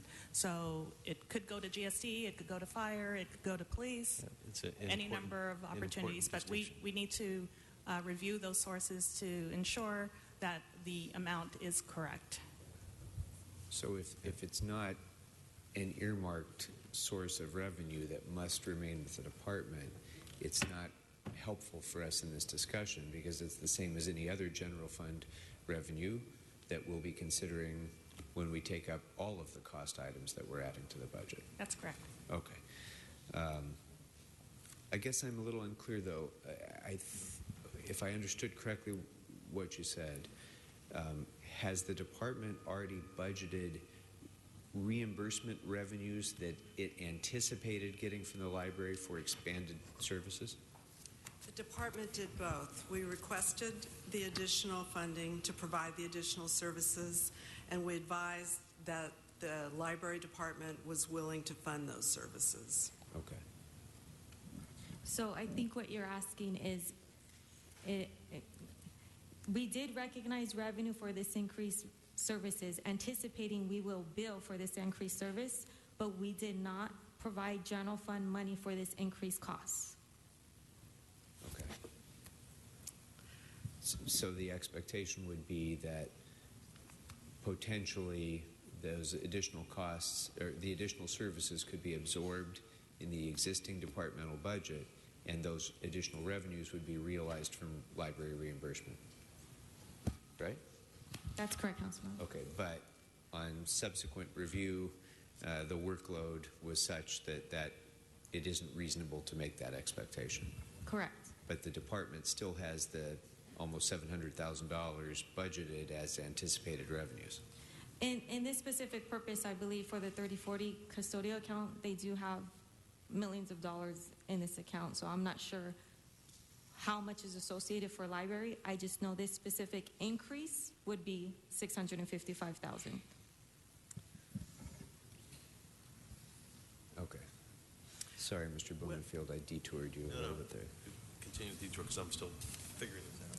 What I can add is that we have looked at whether or not we would be able to absorb this funding within library budgeted funds, and have determined that it would be extremely difficult. As you may recall, over the past several years, our custodial services have been significantly reduced to the point where we're basically just providing cleaning services for bathrooms and common areas. There's very little flexibility in our contractual services account to pick up anything else.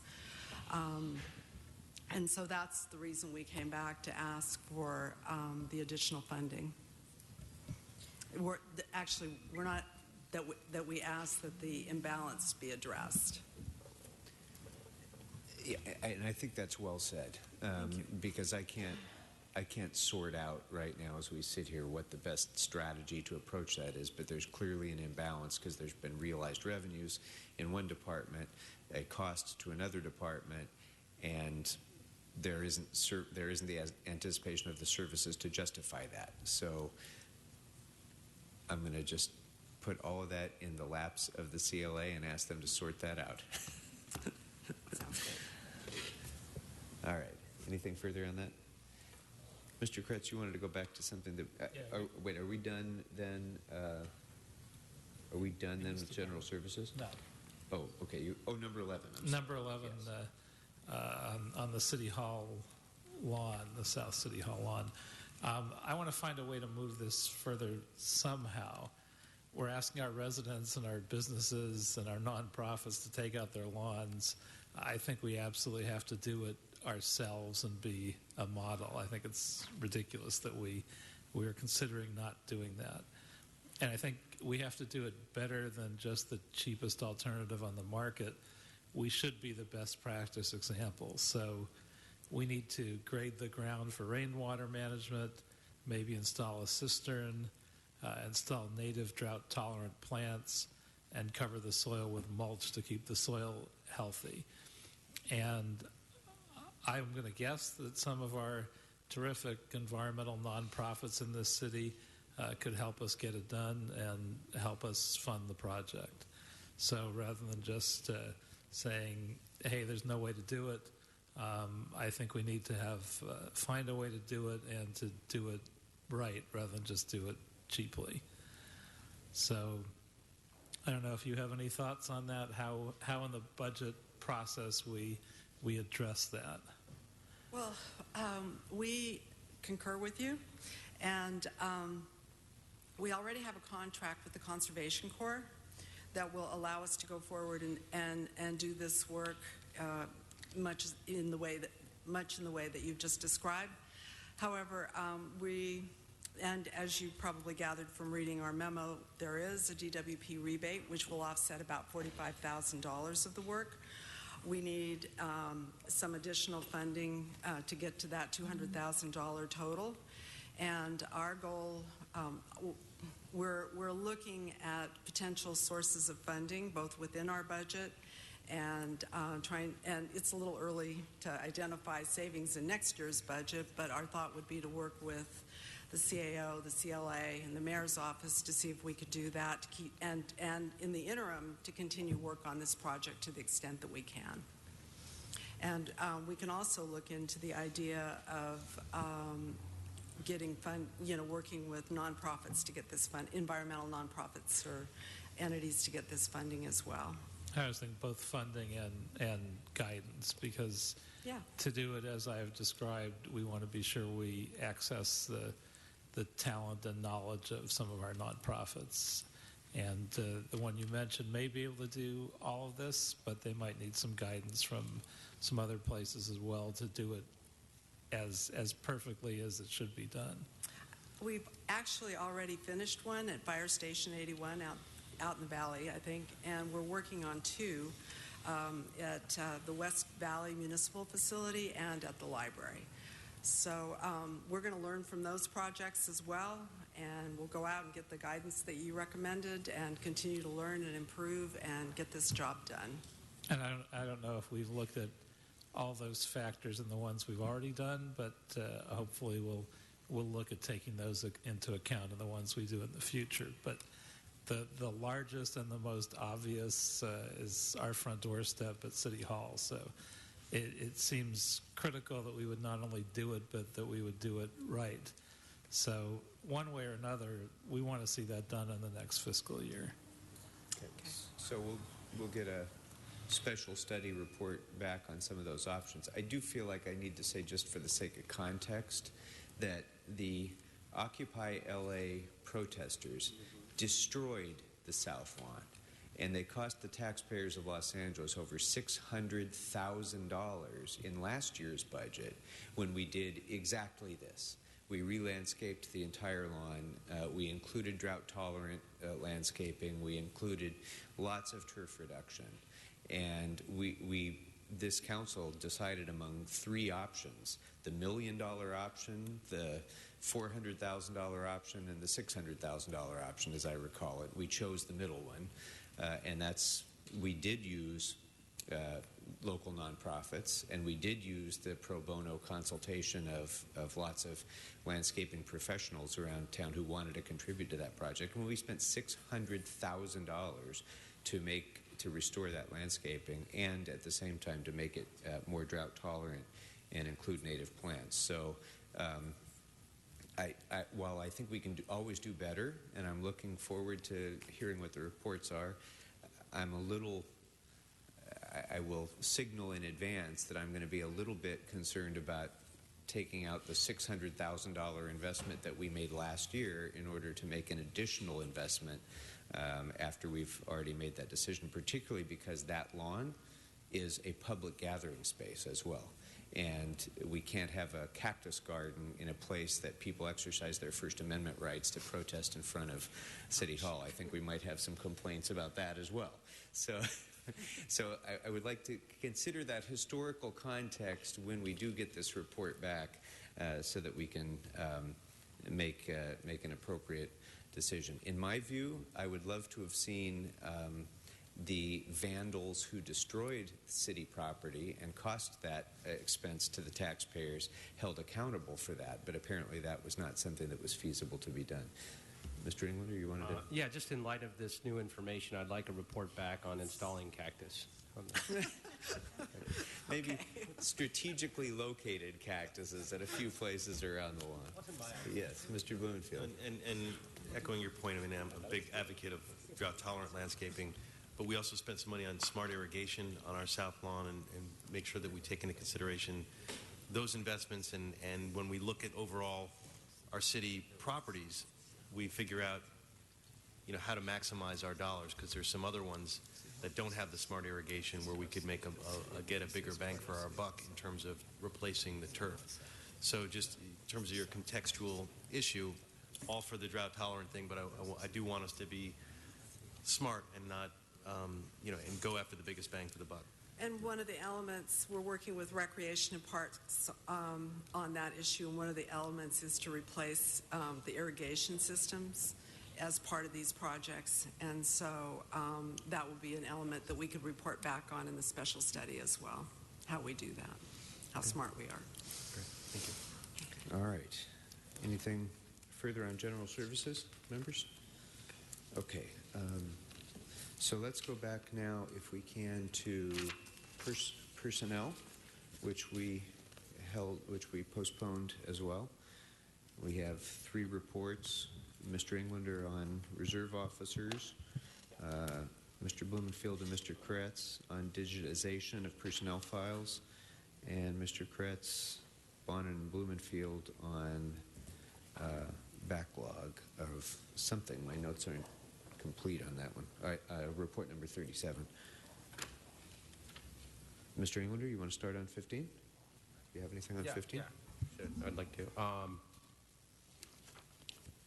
The department response essentially says those who cross-file as police officers, reserves who cross-file candidates may also be inverted. I'd like to actually then give a budget instruction that says either way, whether they file as a reserve or a full-time, they will be invited to participate in an expedited process. And so I'd like that budget instruction to reflect that. After all the years of what we've done to update that, we're there now. So as that's it.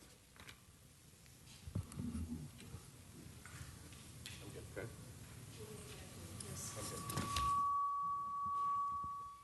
There's the feedback.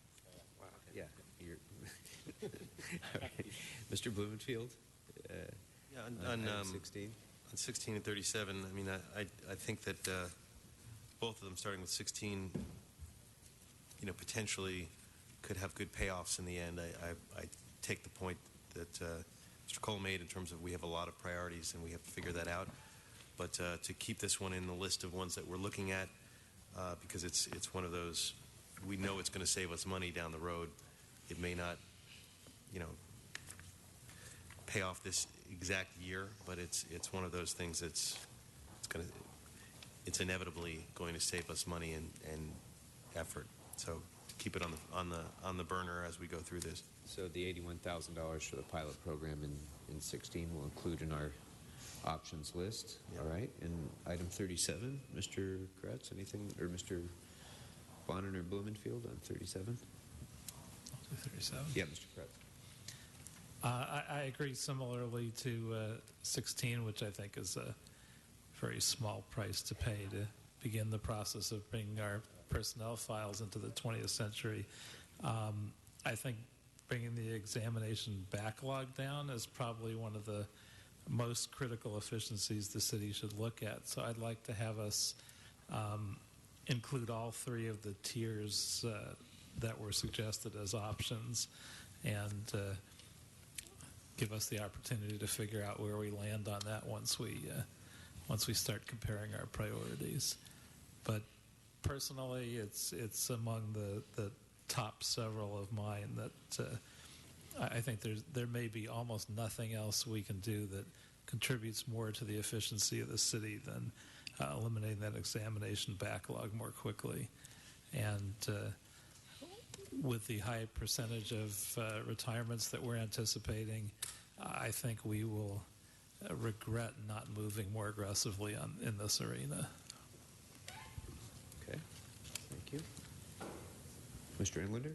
Yeah, just looking at comparing the CAO memo to the Personnel Department Attachment C spreadsheet, I had a hard time reconciling the two.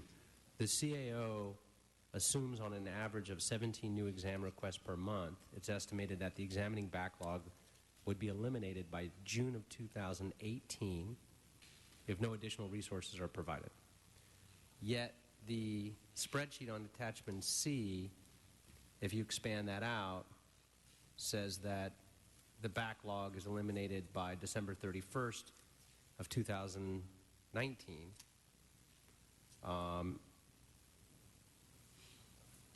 And if you continue on that for Tier 2 and Tier 3, it doesn't seem to reconcile where it shows the backlog eliminated on Tier 3, for example, by December 31st, 2016. So I'm not sure which one is accurate. Hi, Councilmember Jenny Yao with the CAO. So a portion of funding that was included in the budget, the $498,000 actually is funding a combination of resources in tiers 1, 2, and 3. So if funding was only provided at $498,000 moving forward, if no additional resources were included in tiers 1, 2, and 3, then we estimate, assuming the 17 new exam requests per month, the backlog will be eliminated by June of 2018. Right, but But that's if- not what the spreadsheet Right. reflects. So the spreadsheet is provided by the department, and so if Right, but if you back out the math of the 498,000 and add,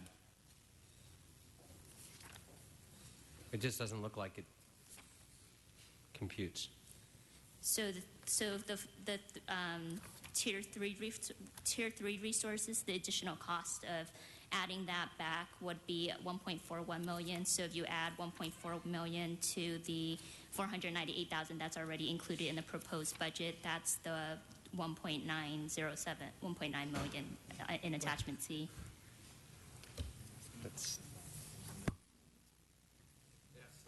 That doesn't address the issue. Do me a favor, come back with this. And look, you have two different numbers on tier 1, and that's the problem. And then when you expand it out from there, then they're not balanced. So if you can get another, just relook at that and come back with it again. Okay. And then maybe I'd be happy to talk offline and walk you through our equation. But it doesn't seem to, it seems like the CAO's got some different numbers than personnel. We'll work with the CAO on those numbers Great, okay. to fully flesh out what it is. That Yeah, and I think part of the confusion is that the number that's in the proposed budget does not correspond to Tier 1, as the department had requested Tier 1. What was proposed in the budget is the funding is close to what Tier 1 is, but the makeup of that funding, what the There's 1, 2, and what the 3. dollars would go towards, is different than Tier 1 from the department's request. So that's why the numbers are slightly off, and also why the assumptions relative to when the backlog gets addressed is off as well. Maybe you guys can work with Public Works' new senior accountant, figure that out. Okay, thank you. Thank you. More budget humor, but okay, thank you. Or Project Restart, one of the two. All right. Anything else on personnel, members? All right. That brings us next to planning. And 39 was mine. We can note and file that one. 95 was also mine. That was sort of the comprehensive analysis of the general manager's request letter. And as much as this pains the COA to hear, I would like to include all 4 of those categories of requests, all of which I think are important priorities in our request, in our list of options. The Historic Places LA positions, the Neighborhood Conservation Program, targeted code amendments, and the general plan update.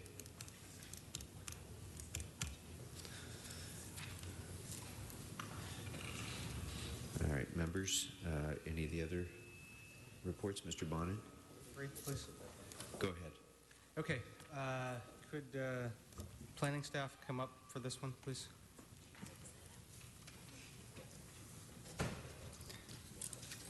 I was hoping Mr. Legrand would be here because I feel comfortable taking my extreme frustration out on him directly, but I won't do that to you.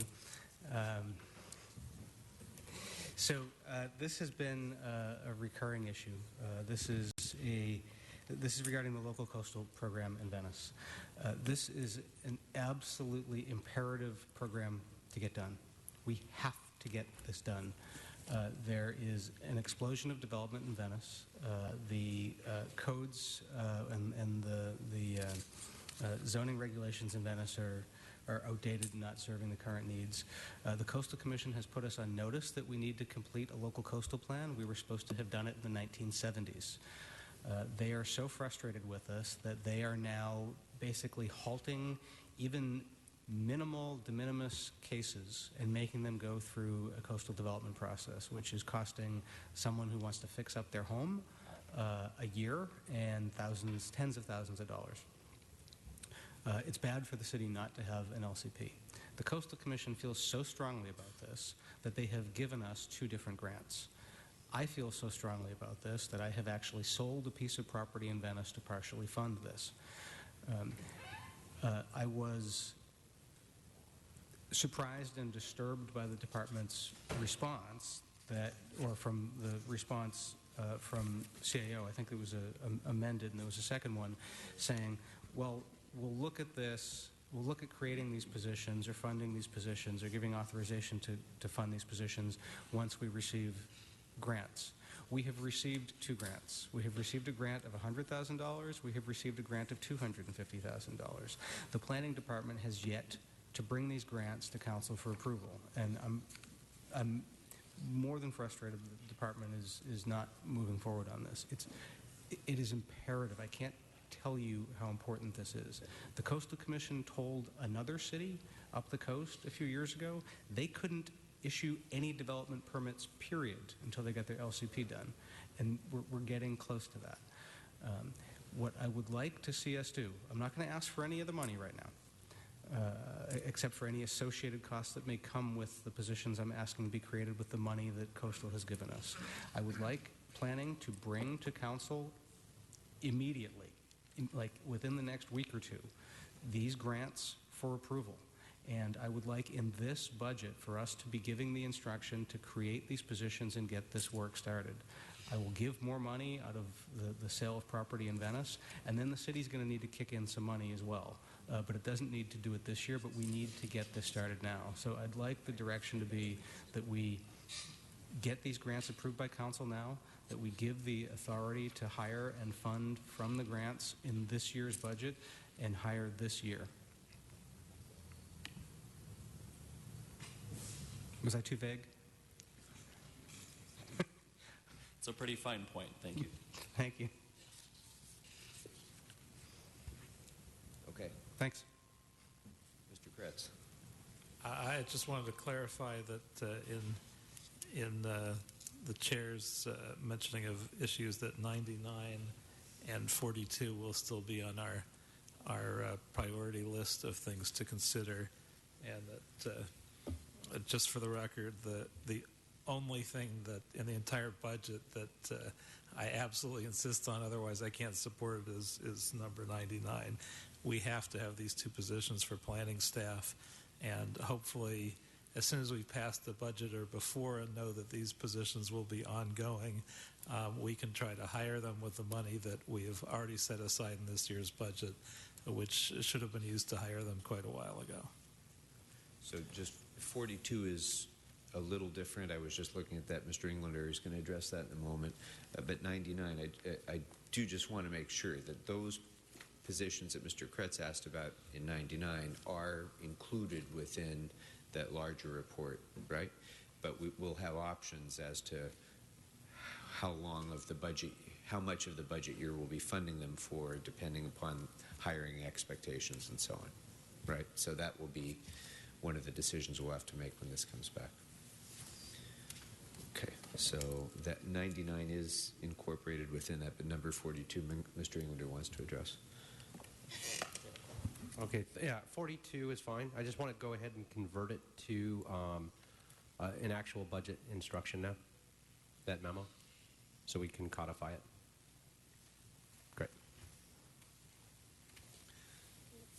right, and Mr. Blumenfield on number 91 and 92. Well, I want to build on Mr. Bonner's frustration when talking about 91, because we have a huge backlog in the Valley. The position hasn't been filled. I don't love the answer that I got, which is basically it's subject to approval by the Personnel Department. We're waiting for the list. I mean, I understand that's the bureaucratic. I mean, those are true, but I want us to do something, whether it's shifting ZA from another area so that the burden doesn't have to be continually borne by the Valley in this case, because it's, I'm hearing it quite a bit, or whether it's doing something with personnel so they approve the emergency appointment. But something has to be done. The answer that's here isn't good enough. And I'm not sure how to turn that into a budget instruction, but I'll put it in the report back world of asking the CLA to report back on a creative budget instruction to make something happen here. Councilmember Blumenfield? Yeah. Jan Zatorsky, Deputy Director. We are planning to move an existing resource to the Valley in mid-June. Mid-June? Right. Okay, well, the sooner the better. Point of clarification. You say mid-June. Is that only through the end of the fiscal year? Oh, no, they'll stay there permanently. Just checking. Correct. Okay. Never mind. All right. Okay. Yeah. 2 weeks. It's a 2-week appointment.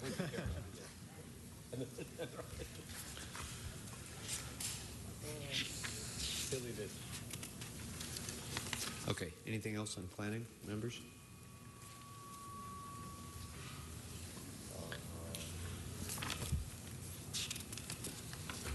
If not, then I think we are back on track with next up would be street lighting. Street lighting, correct. So following the release of our memo on street lighting, we did consult with the department and are recommending some changes to our report. The first regarding the LED program, the related cost should be $94,624 instead of the $355,000 that we identified, for a total cost of $923,000. We submitted something to all of you that you should have in front of you. For the high voltage conversion program, the related cost should be reduced to $557,000, down from $342,000. Regarding the TG program, there should be an additional recommendation in our communication saying that this position should be front-funded by the Street Lighting Maintenance Assessment Fund and reimbursed by the TG Fund. We also understand the department may have an additional revenue of $845,000 that could potentially fund the LED program, and so we're still looking at that, but would recommend that as well. All right, then with those changes, I'd like to include those in our requests, and if the CAO's office can confirm that additional revenue by the time we consider those requests, that would certainly we would do so. Make it a much easier task. So yeah, with those changes, which I appreciate, we'll go ahead and move all of the requests in item 79 to the list. If there's nothing else on street lighting, that will bring us to street services. Okay, there are several items for street services. Items 10 and 19 requested by Mr. Koretz. 55 and 76 requested by Mr. Englander and Blumenfield, and item number 90 requested by Mr. Bonin.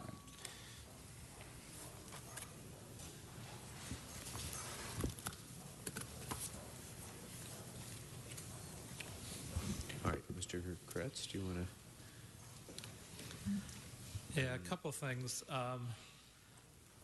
Although in the middle of this, I had to go to an E&E meeting and we discussed this. I'm not entirely sure whether it's as essential or not, but I was thinking of adding a training component to the request on number 19 because maintaining healthy plants in our medians is important as our drought gets worse, as part of the medium budget, I think there should be money to train staff on best practices for soil and plant health during the drought, and for working with ecosystems as part of our infrastructure, just to make sure that we are able to maintain our drought-tolerant plants that we may be adding to our medians.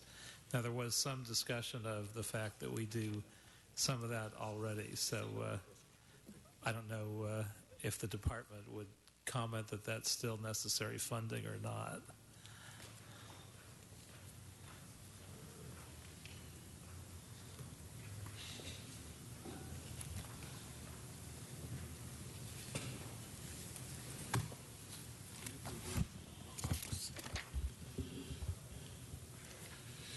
Good afternoon, council members. Nazario Salceda, Street Services.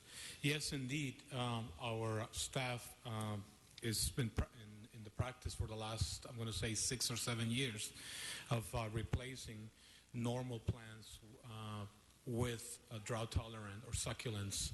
You know, every time that we refurbish or we have a new median island installed in the city of LA. So yes, we have right now a program in place. However, it's very limited. And other things like grading properly to better use stormwater in our medians, and the use of mulch, etc. I mean, are we up to the state of the art on all of that and training our people, or would there be a value in budgeting some additional training? No, actually, that was a good question, Councilman, because actually right now we're at the embryonic phase of converting these medians, you know, that have turf, and we just started a new pilot project in Councilmember Fuentes' district, and we're in the process of fine-tuning grading techniques to capture the water completely. So no, we don't have the capacity yet to perform this work in major proportions. Let's not forget that our landscape maintenance staff was eliminated 5 years ago, so we have no forces to perform the work. So what we're doing right now is we're borrowing staff from the different areas within the Bureau to put together a crew that is performing this kind of work. So if we were trying to address this in the budget, what would be an appropriate, not too extreme measure that you might suggest? Well, at this point, once again, we are doing a pilot project. We explained to the CAO that we will report back on the needs of the Bureau in terms of forces, equipment, and materials in order to put together a more comprehensive plan based on the description that you just gave us, Councilman. So it sounds like there's no need for me to ask for a report back, because that's already anticipated on dealing with this. And that is correct. Let us finish the pilot project we're doing. We're going to do a conversion on maybe 3 or 4 or 5 medians, and then based on that, we will assess the amount of work, the scope of work, and the resources needed. And based on that, we will provide that report that we discussed with the CAO. And on the pilot project, are we already looking at getting to best practices in that, in terms of grading, in terms of native plants, in terms of every value that we could get out of doing it?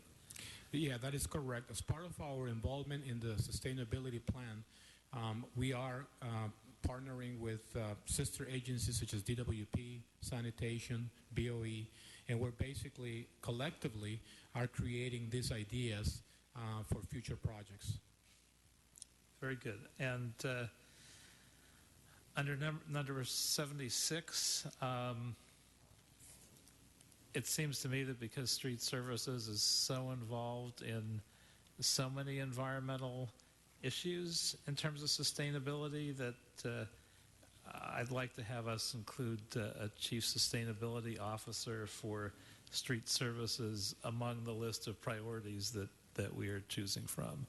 I mean, you seem, as much as any agency in the city, to sort of touch on all of those. So I don't know if you're requesting that or not, but I think if there's a department where that makes sense, it strikes me as one.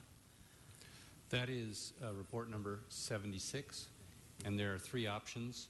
One is to add additional funding, which is, I think, what you've just asked for in the amount of $64,000. We would leave to the CLA whether that makes the cut. But we definitely think that the position should be authorized, and I think that the department would support that. If I may, Councilman, this position is extremely critical because, like, as you said, as you mentioned, we are involved in every aspect of the sustainability plan. Let me give you an example. Just in the last 6 months, the Bureau proactively decided to reduce the water consumption as it relates to medians. Just in 6 months alone, we reduced 30% of our water usage. That is $25 million of gallons, 25 million gallons of water that we didn't use. That alone represents hundreds of thousands of dollars. So the $60,000 that we are discussing here are minimal compared to the benefits that we are providing at this point. Yeah, I'd certainly agree. So hopefully that will make the cut. I would certainly encourage that, but for sure to be on the list of things that be considered. Okay, thank you. And with those, that's going to come back in the comprehensive analysis of all of those sustainability officers. Okay. Okay, with that, we've got 76. Bob, you have anything on 76? We were just covering it. I know. Did you have anything to add as well? No, I mean, I think we're going to get it back in You're good? the analysis. Okay, and then Mike on number 90. Thank you. Nazario tried to help you out on this one. The report back said Bureau is currently authorized to employ a total of 93 motor sweeper operators.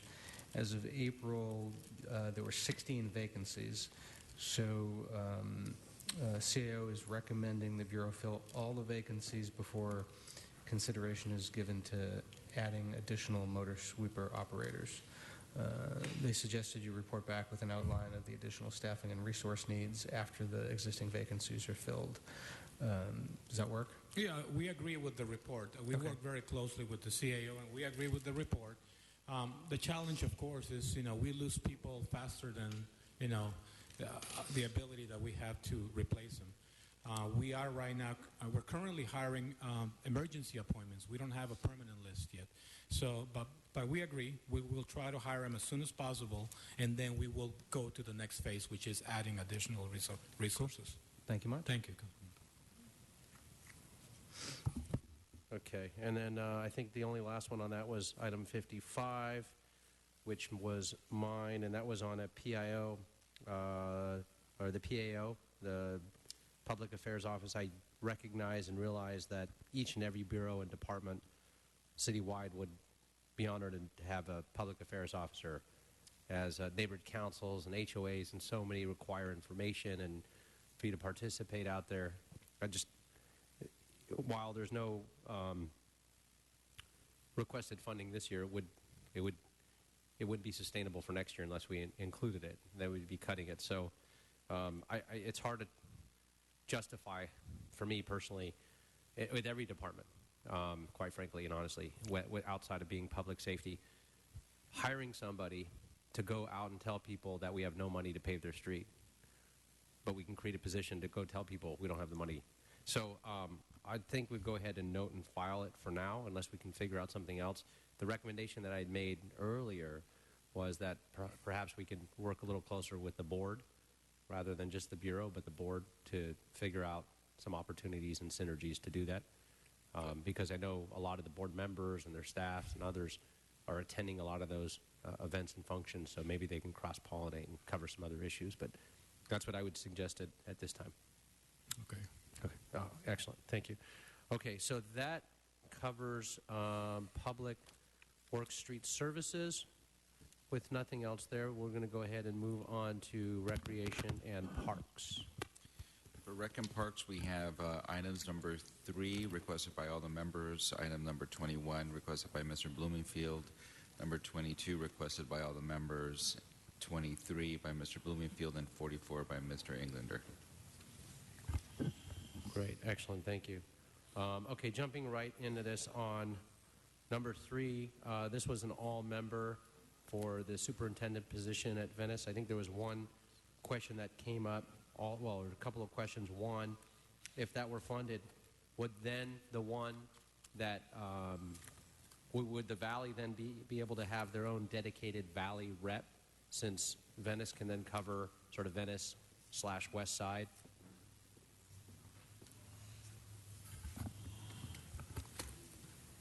Good afternoon. Good afternoon, committee members. I'm sorry, could you ask the question again?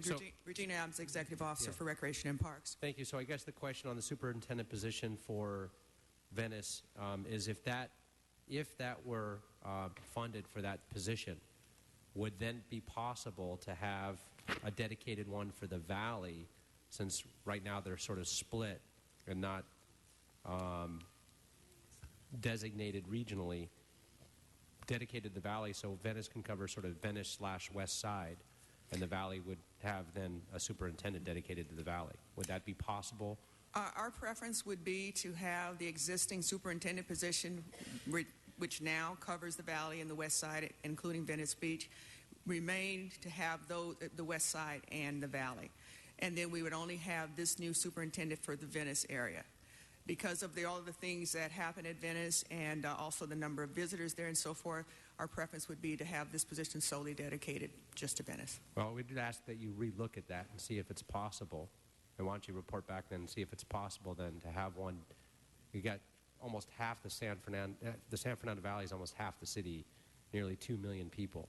And there's a tremendous need now. I realize there's a huge need, and we all want to support and fund Venice as well, and we realize the visitors and the needs there, and they're rather unique. But somebody that can cover also the West Side, it would make sense. And just to get from that location and back to the Valley and back again the same day is almost virtually impossible. So I think we'd ask that you reconsider that and come back. Yes, please. Thank you. I'd ask that they not so much reconsider it as they consider both proposals. I strongly object to the idea of having a West Side and Venice position. I think for me it's absolutely imperative that we have a Venice position. This is something that has millions of people every year. It is the only major facility I can think of that attracts that many people from around the world that doesn't have anybody in charge. And having them split duties with the rest of the West Side I don't think solves the problem for Venice. I think there's a request to find funding for the Venice position, and I think the other request is to find funding to split the Valley and the West Side into two separate positions. I think those are the two separate asks, but I'd ask CLA please to look at the Venice one independently, even if we look at doing a West Side Valley split. And so the question becomes, how can you do that and manage it? And I want to recognize Councilman Bond in that request. It's critically important, and I recognize that. Don't want to detract from it whatsoever and marry this to it. But I will tell you right now, there's an issue, period now, whether we funded Venice or not. So don't want to join those, and I agree with that. But it's what we've got now, it doesn't work. So if you can come back with another model with this, that would be great. The other model would be then to have two superintendent positions, one for the Valley and one also for Venice. Is that what you're requesting? I would suggest you go back and look at it and come back with recommendations. Okay. Right. Okay. So I guess boiling this down, what I'm hearing is substantial support for helping Venice with its own superintendent. Yeah. The question then becomes, what do you do with the West Side? Does the West Side go with the 2 million people that make up 40% of the population of Los Angeles who live in the San Fernando Valley? Or does the West Side go with Venice? Or is it split? Or is there some other model? And that's, I think, what Mr. Englander and I are both concerned about. We totally understand. The issue for us is to identify for both positions how would we be able to fund the positions. When you come back with it, one of the things I think would be useful is in your report you indicated that currently the person who is superintendent of Valley and West Side right now 40% of their job is Venice. So that leaves 60% of the job if you take Venice out. How much of that is the rest of the west side versus the valley? Or does the west side then, the rest of it make more sense to go with south or something like that? And to that, and just to close it on that point as well, I totally agree. If you look at the percentage split from that scenario, you could probably say they're all greatly and gravely underserved. So the percentages are almost meaningless from that perspective. Right. They probably all deserve their own. So yeah, no, I agree. And just making that point. So come back with, I think it's time to update the models and figure out how they work better citywide. And putting the west maybe with south under that scenario might be another scenario to look at.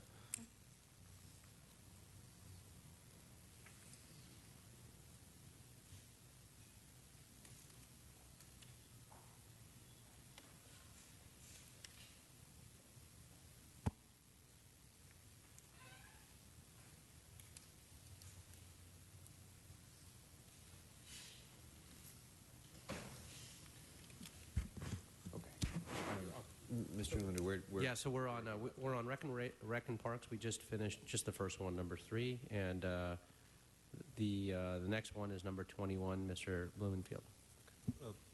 On this one, I think this is a good news one. They're identifying potential revenue of $300,000. So I would just ask that we, in the report back, we can account for an additional $300,000 in our overall budget projections. So that's just a win-win.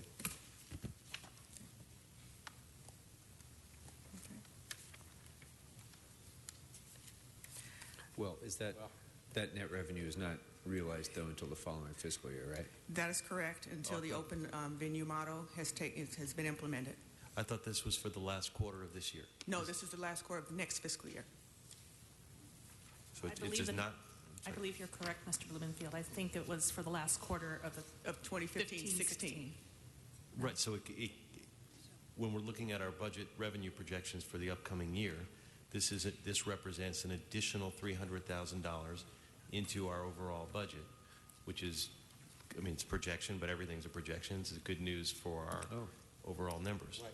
Actually, you are right. Yes. That would be the end of the next fiscal year, 15-16. Correct. Okay. Well, the year that we are budgeting for.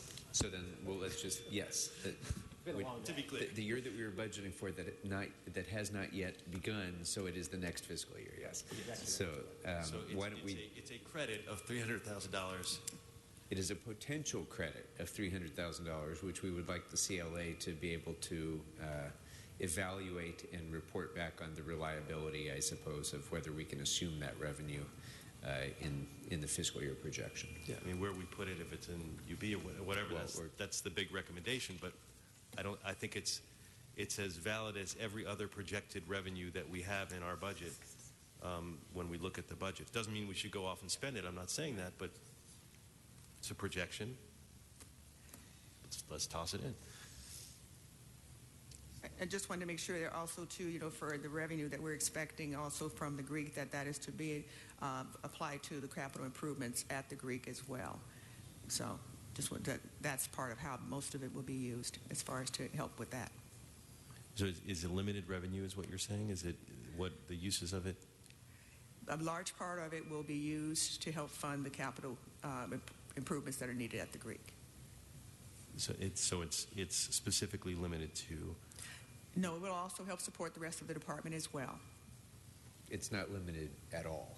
It's revenue to the department, which the department seeks to use for that purpose. It's not limited revenues in any way. Right. No, I mean, we're all for... we all have the same priorities in terms of making the department whole and pushing that forward. But just from a technical perspective, it's revenue. Yes.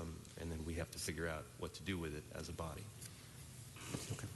So my only request would be to ask the CLA to opine on the propriety of assuming that amount of revenue as budgeted revenue. Okay. Did we covered 22? right? Yes. Mr. Blumenfield on number 23? 23 is it's an information one. I just would say for the department to continue to work with Mr. O'Farrell on that issue. This can be added as a report. I'm sorry, I can't hear you. This can be added as a report, a future report. Right, a special report in the future. I mean, okay. Okay. Number 44, Mr. Englander. 44.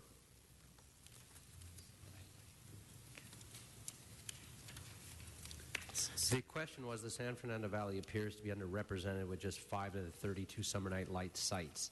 Is there a better way to capture the intent of the program while getting more participation in the valley? The department's response was no, essentially saying that here's the map, this is the program. And so, yeah, with all due respect, that wasn't the question.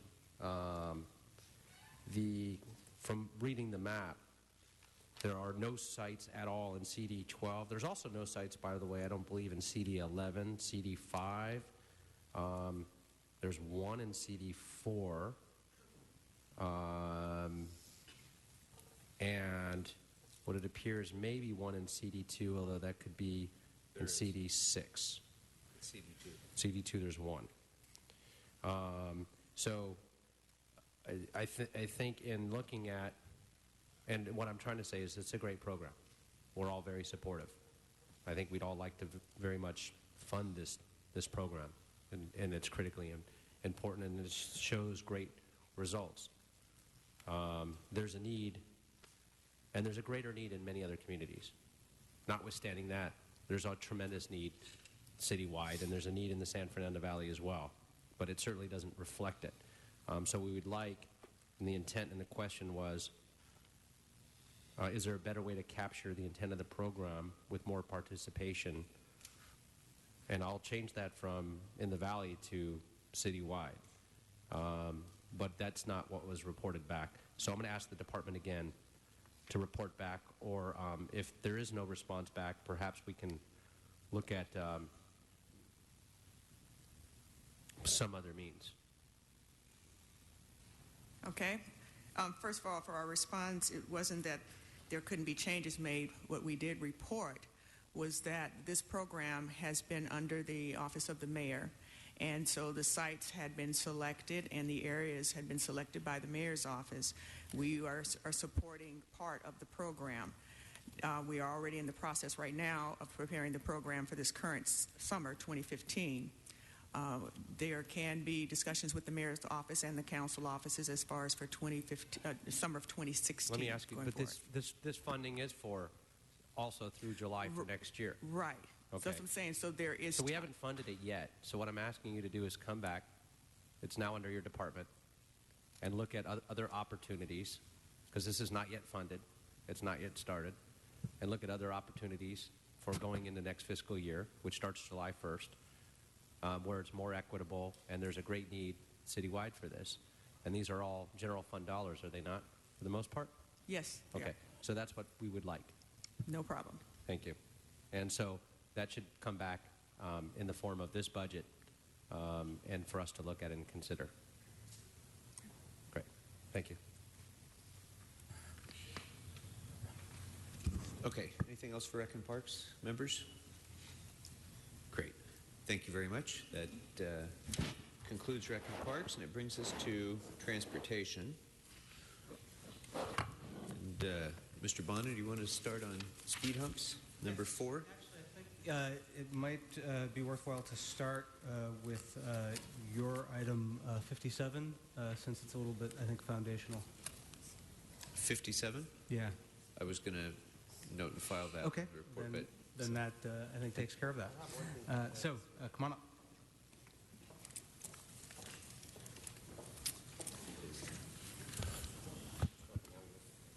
Okay, so on speed humps, and this can sort of bleed quickly, I think, into the crossing guard expansion program, but on the speed humps, it occurs to me that we asked you to look at two different models, which was what would it take to bring back a full program, what would it take to bring back a pilot program for folks who are willing to fund. I know there's some sensitivity to the folks willing to fund because then people can sort of buy services others can't. Although, frankly, that's the way our entire planning department is based. We have expedited service for folks. So I'm still interested in that in many cases because we may have developers who are building big projects that will have impacts on nearby neighborhoods, and one of the mitigations folks may seek is speed humps in their neighborhoods, and we have no way of doing that now, even if the developer is willing to pay for them.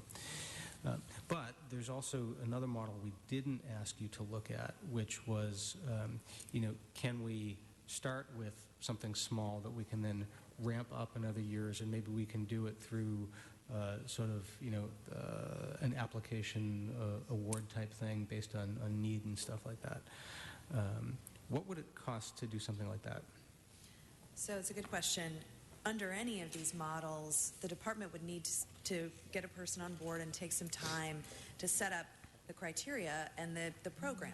Whether you can pay for it or not, you should still have to qualify for it. Right? If speeding is not actually a demonstrated problem on your street, we shouldn't be giving speed humps out like candy. So let me pause for a second. Why would we need to recreate the wheel? We had a speed hump program until just a few years ago. Mm-hmm. Can't we just start with that criteria? Well, I think what we had up until a few years ago was a neighborhood traffic management program, which was a little bit bigger, in my understanding, and I don't know the history of it, but was bigger than just speed humps, right? It wasn't, and what this represents here and now is an opportunity to streamline that. I don't know that we'd want to pick the old program back up and put it right back into practice. There are a lot of issues with it. So we probably want to put together, figure out what does an application look like, what does a petition look like, bring it to Transportation Committee to have you guys weigh in on what is the threshold to qualify, what is the right way to go forward, and then you'd still need somebody to go out and conduct the speed survey and then ballot the speed humps. So make sure that people in the neighborhood, you've got one neighbor who may be requesting them and can pay for them, but nobody else on the street wants one, right? So there's still a need to do that. So I think that there would be a great deal of value to be gained in bringing on maybe one of the positions identified here. So similar to the pilot program, maybe bringing on one of those positions, transportation engineer, with the goal of opening up and launching the program. And any program we would do would have a do-it-yourself component, right? So you would still get that with the goal of sort of opening the program, opening applications, and launching it in fiscal year 16. So we could still, if a developer agrees to pay for something, what you're envisioning could also take care of that as well? Correct. Okay. Then I'd like CLA to see if there's a way to do that, since it's even smaller in scope than what was asked to look at in the report back from the CAO, who said no to everything anyway, which is his job. We love you even though we disagree with you. Next one was, can I just go to the next one, Mr. Chair? The crossing guard one? Yes, indeed. Okay. On the crossing guard expansion program, I was actually surprised by the report back, which, we've been hearing a lot that we have a desperate need for more crossing guards. And the report back essentially said we were in the middle of an analysis, and the way I took it was we may need fewer.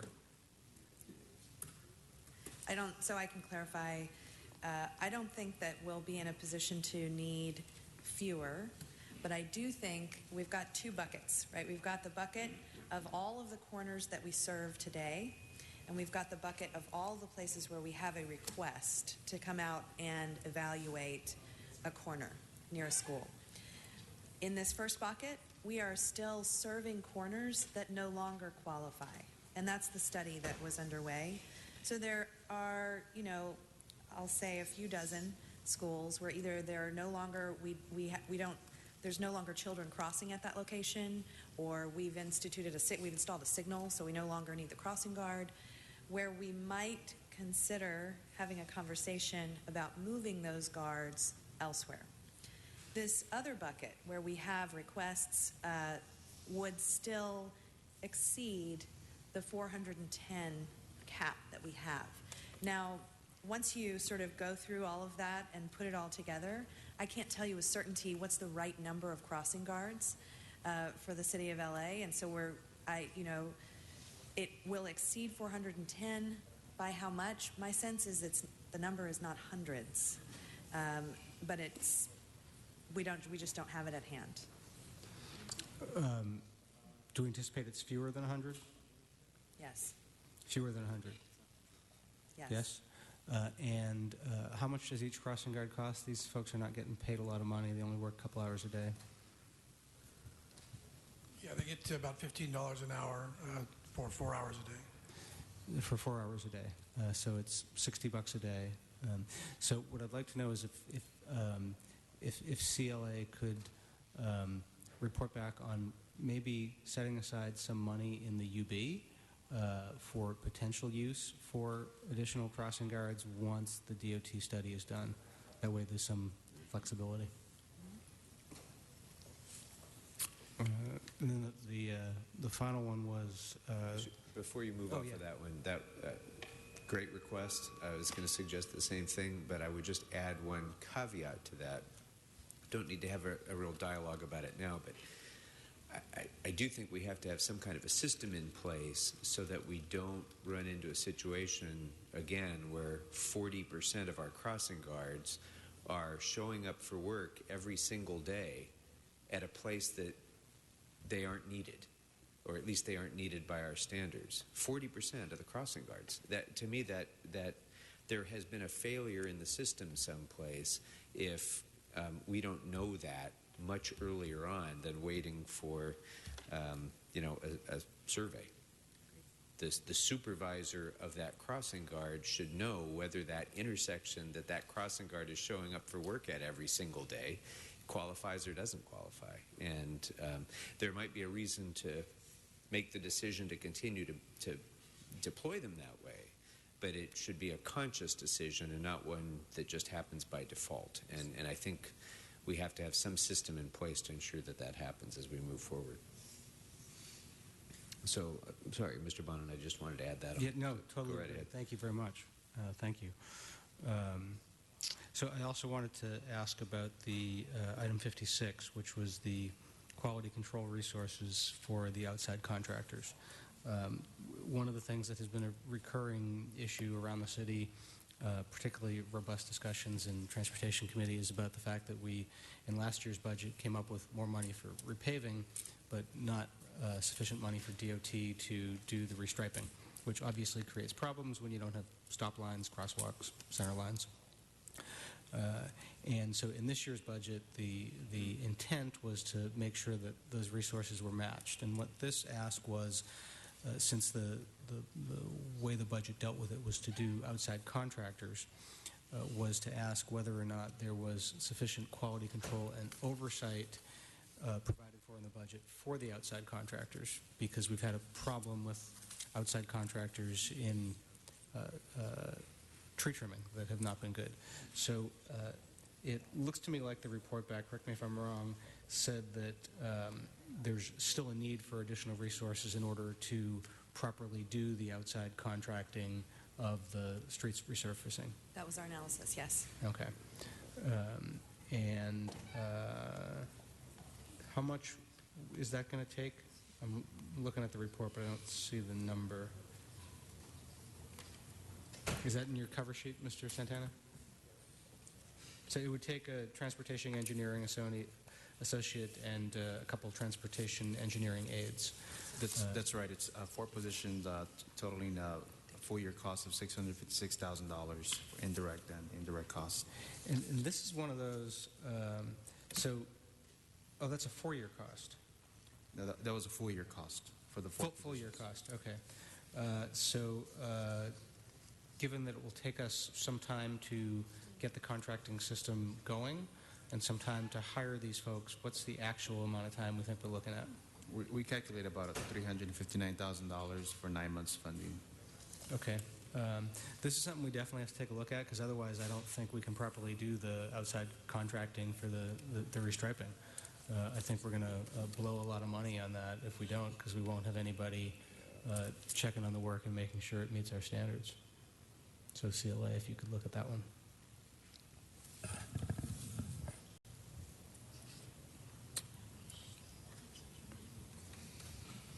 And on item 75, I just want to note that I think this illustrates well the problems we have with hiring.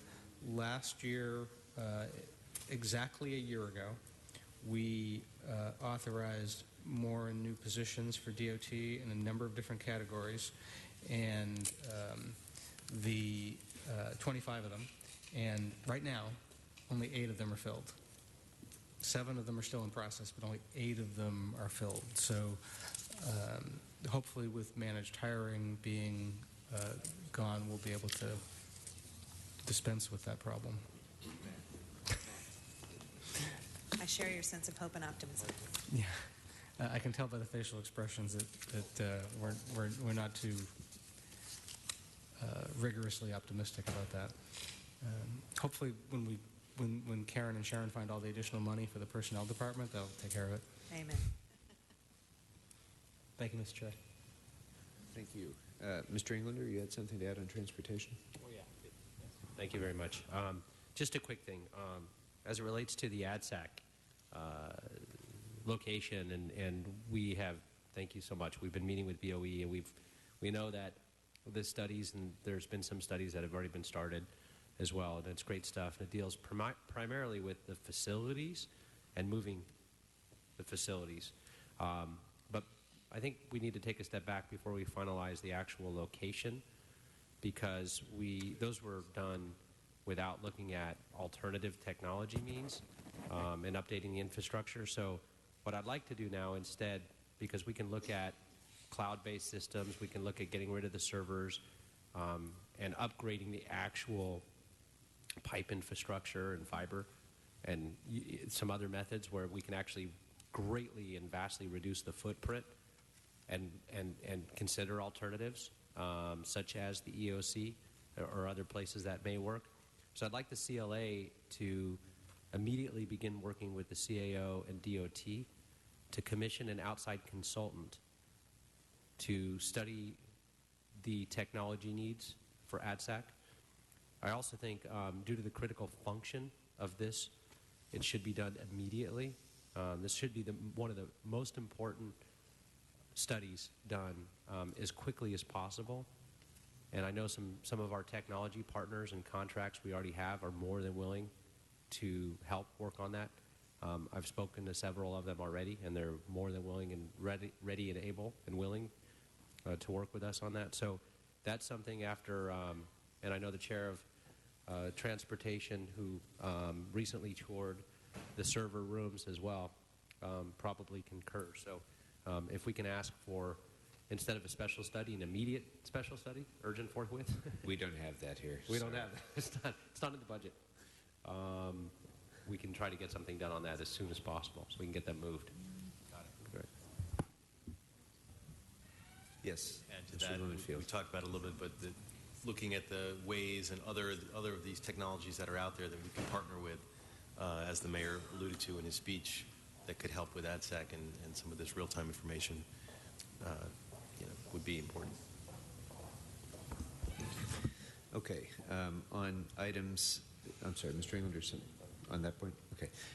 On items 74 and 83, the communication center staffing and plan review staffing, I'm just going to ask that we add those to the wish list as well.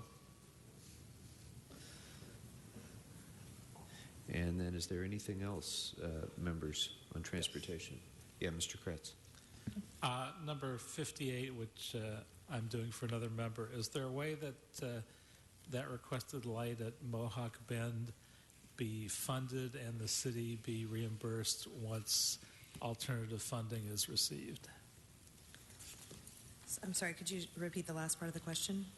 Whether it can be paid for up front by the city and be reimbursed when one of the methods of alternative funding are received. Typically, most of the grants that we pursue will not reimburse you for costs that you incurred prior to receiving the grant to sort of avoid that issue. So unless it is, sort of an ongoing stream of funding that we have through proposition or measure, those discrete transportation grants are usually limited to being reimbursed for things that costs you incur after you receive the grant. Okay.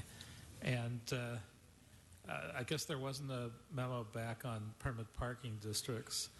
I still think we need to find some way to fund at least one extra position so that doesn't just get further and further behind. One suggestion I might have is there was apparently $100,000 spent for overtime for the 3 staff members in the office. I wonder if that overtime could be used instead to fund an additional position. We can work with the CAO's office on whether or not we could get sort of permission to backfill a currently vacant position using that funding. That would be great. I think that would be a step in the right direction. And other than saying bravo on the idea of fully funding all the crossing guards we need for the intersections that still meet the criteria, other than that, I am done. All right. Anything else, members, on transportation? Great. Thank you, Ms. Roberts. Thank you very much. That concludes transportation. Before we go to the UB, I just wanted to go back to GCP for a minute and ask that the COA explore options for remedying the shortfall in Project SAVE under GCP and make recommendations accordingly. Yes, Mr. Kretz. One historic one also that I missed on the wage theft funding.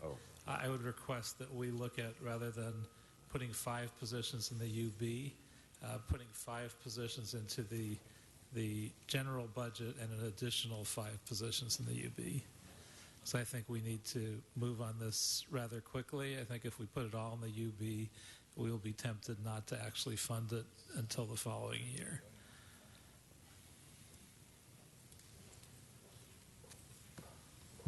Is that for a total of 10? That is for a total of 10. I think it's pretty certain that we could fund and use those 5 positions. It's not clear to me whether if we funded 10 and actually made them hire 10, whether that they might be tripping over each other as they roll out the program. So I thought that would be the most appropriate way to handle it. So the previous recommendation we made with regard to the $507,000 in funding would include an additional option for an expanded amount of funding. Okay. So we have at least 2 options to choose from there. Okay. All right. That brings us to the UB.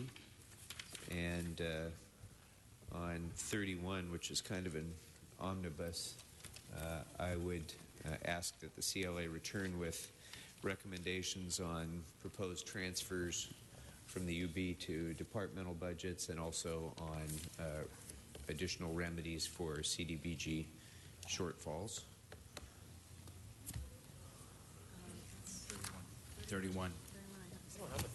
No, 31. It's. I have 31 as the UB. That's what I. This is the various recommendations. There are 2 31s apparently. So okay. So I'm referring to the one that's subject matter, unappropriated balance, various recommendations, and includes the various previously CDBG funded programs and other things. I have a number 31 that has to do with medical marijuana dispensaries. Right. That's the one we have. It's the only 31 I have. There's additional 31s being passed out. So, okay. The one that I've just referred to shall henceforth be 31A. Dated May 5th, titled Unappropriated Balance, Various Recommendations. 31B is apparently being circulated. But I don't know where that one is, because I don't have that one. So, what is that one? This is all the recommendations. Yes. This is This is 31A. So the other 31 is regarding Medical marijuana. entitled Analysis of Revenue from Marijuana from Measure D Complaint Medical Marijuana Dispensaries. That is actually a special study, so okay, it should not be considered in with these items. The actual 31. I don't even have that on my list. Okay, well, so great. Who has That's that one? perfect. And so there really now is only 131, which is the one that we just passed out again regarding the UB. Sorry. What is the medical marijuana report? That's a special study. Oh, okay. Yes. Okay, very Got good. it. Fine. Everyone else have the other one? No, I do not. But that's a special study in any event. So it should not be in this context. Okay, so the other report that we have for the UB is the sidewalk vending enforcement report requested by Mr. Blumenfield. Anything on that, Mr. Blumenfield? No, it's number 60 on the sidewalk vending enforcement. Yeah, I mean, we could look into putting some money in the UB for that. Maybe on the low side of that range.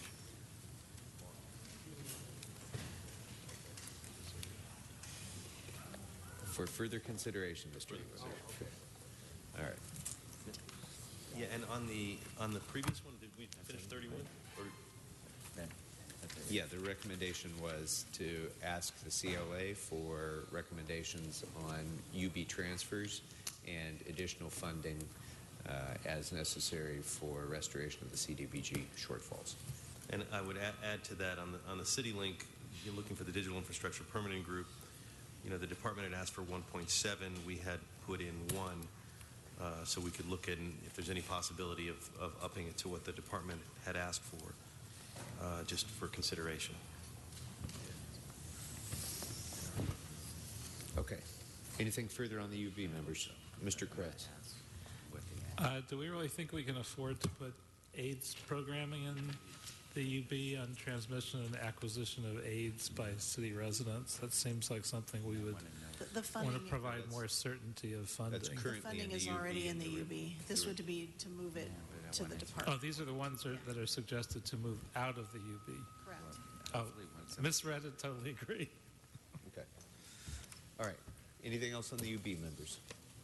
We've completed the zoo previously. Yes, that completes all your items. So that should, unless members we've missed something that any of you will wish to ask about, I believe that completes the review of the entirety of the reports.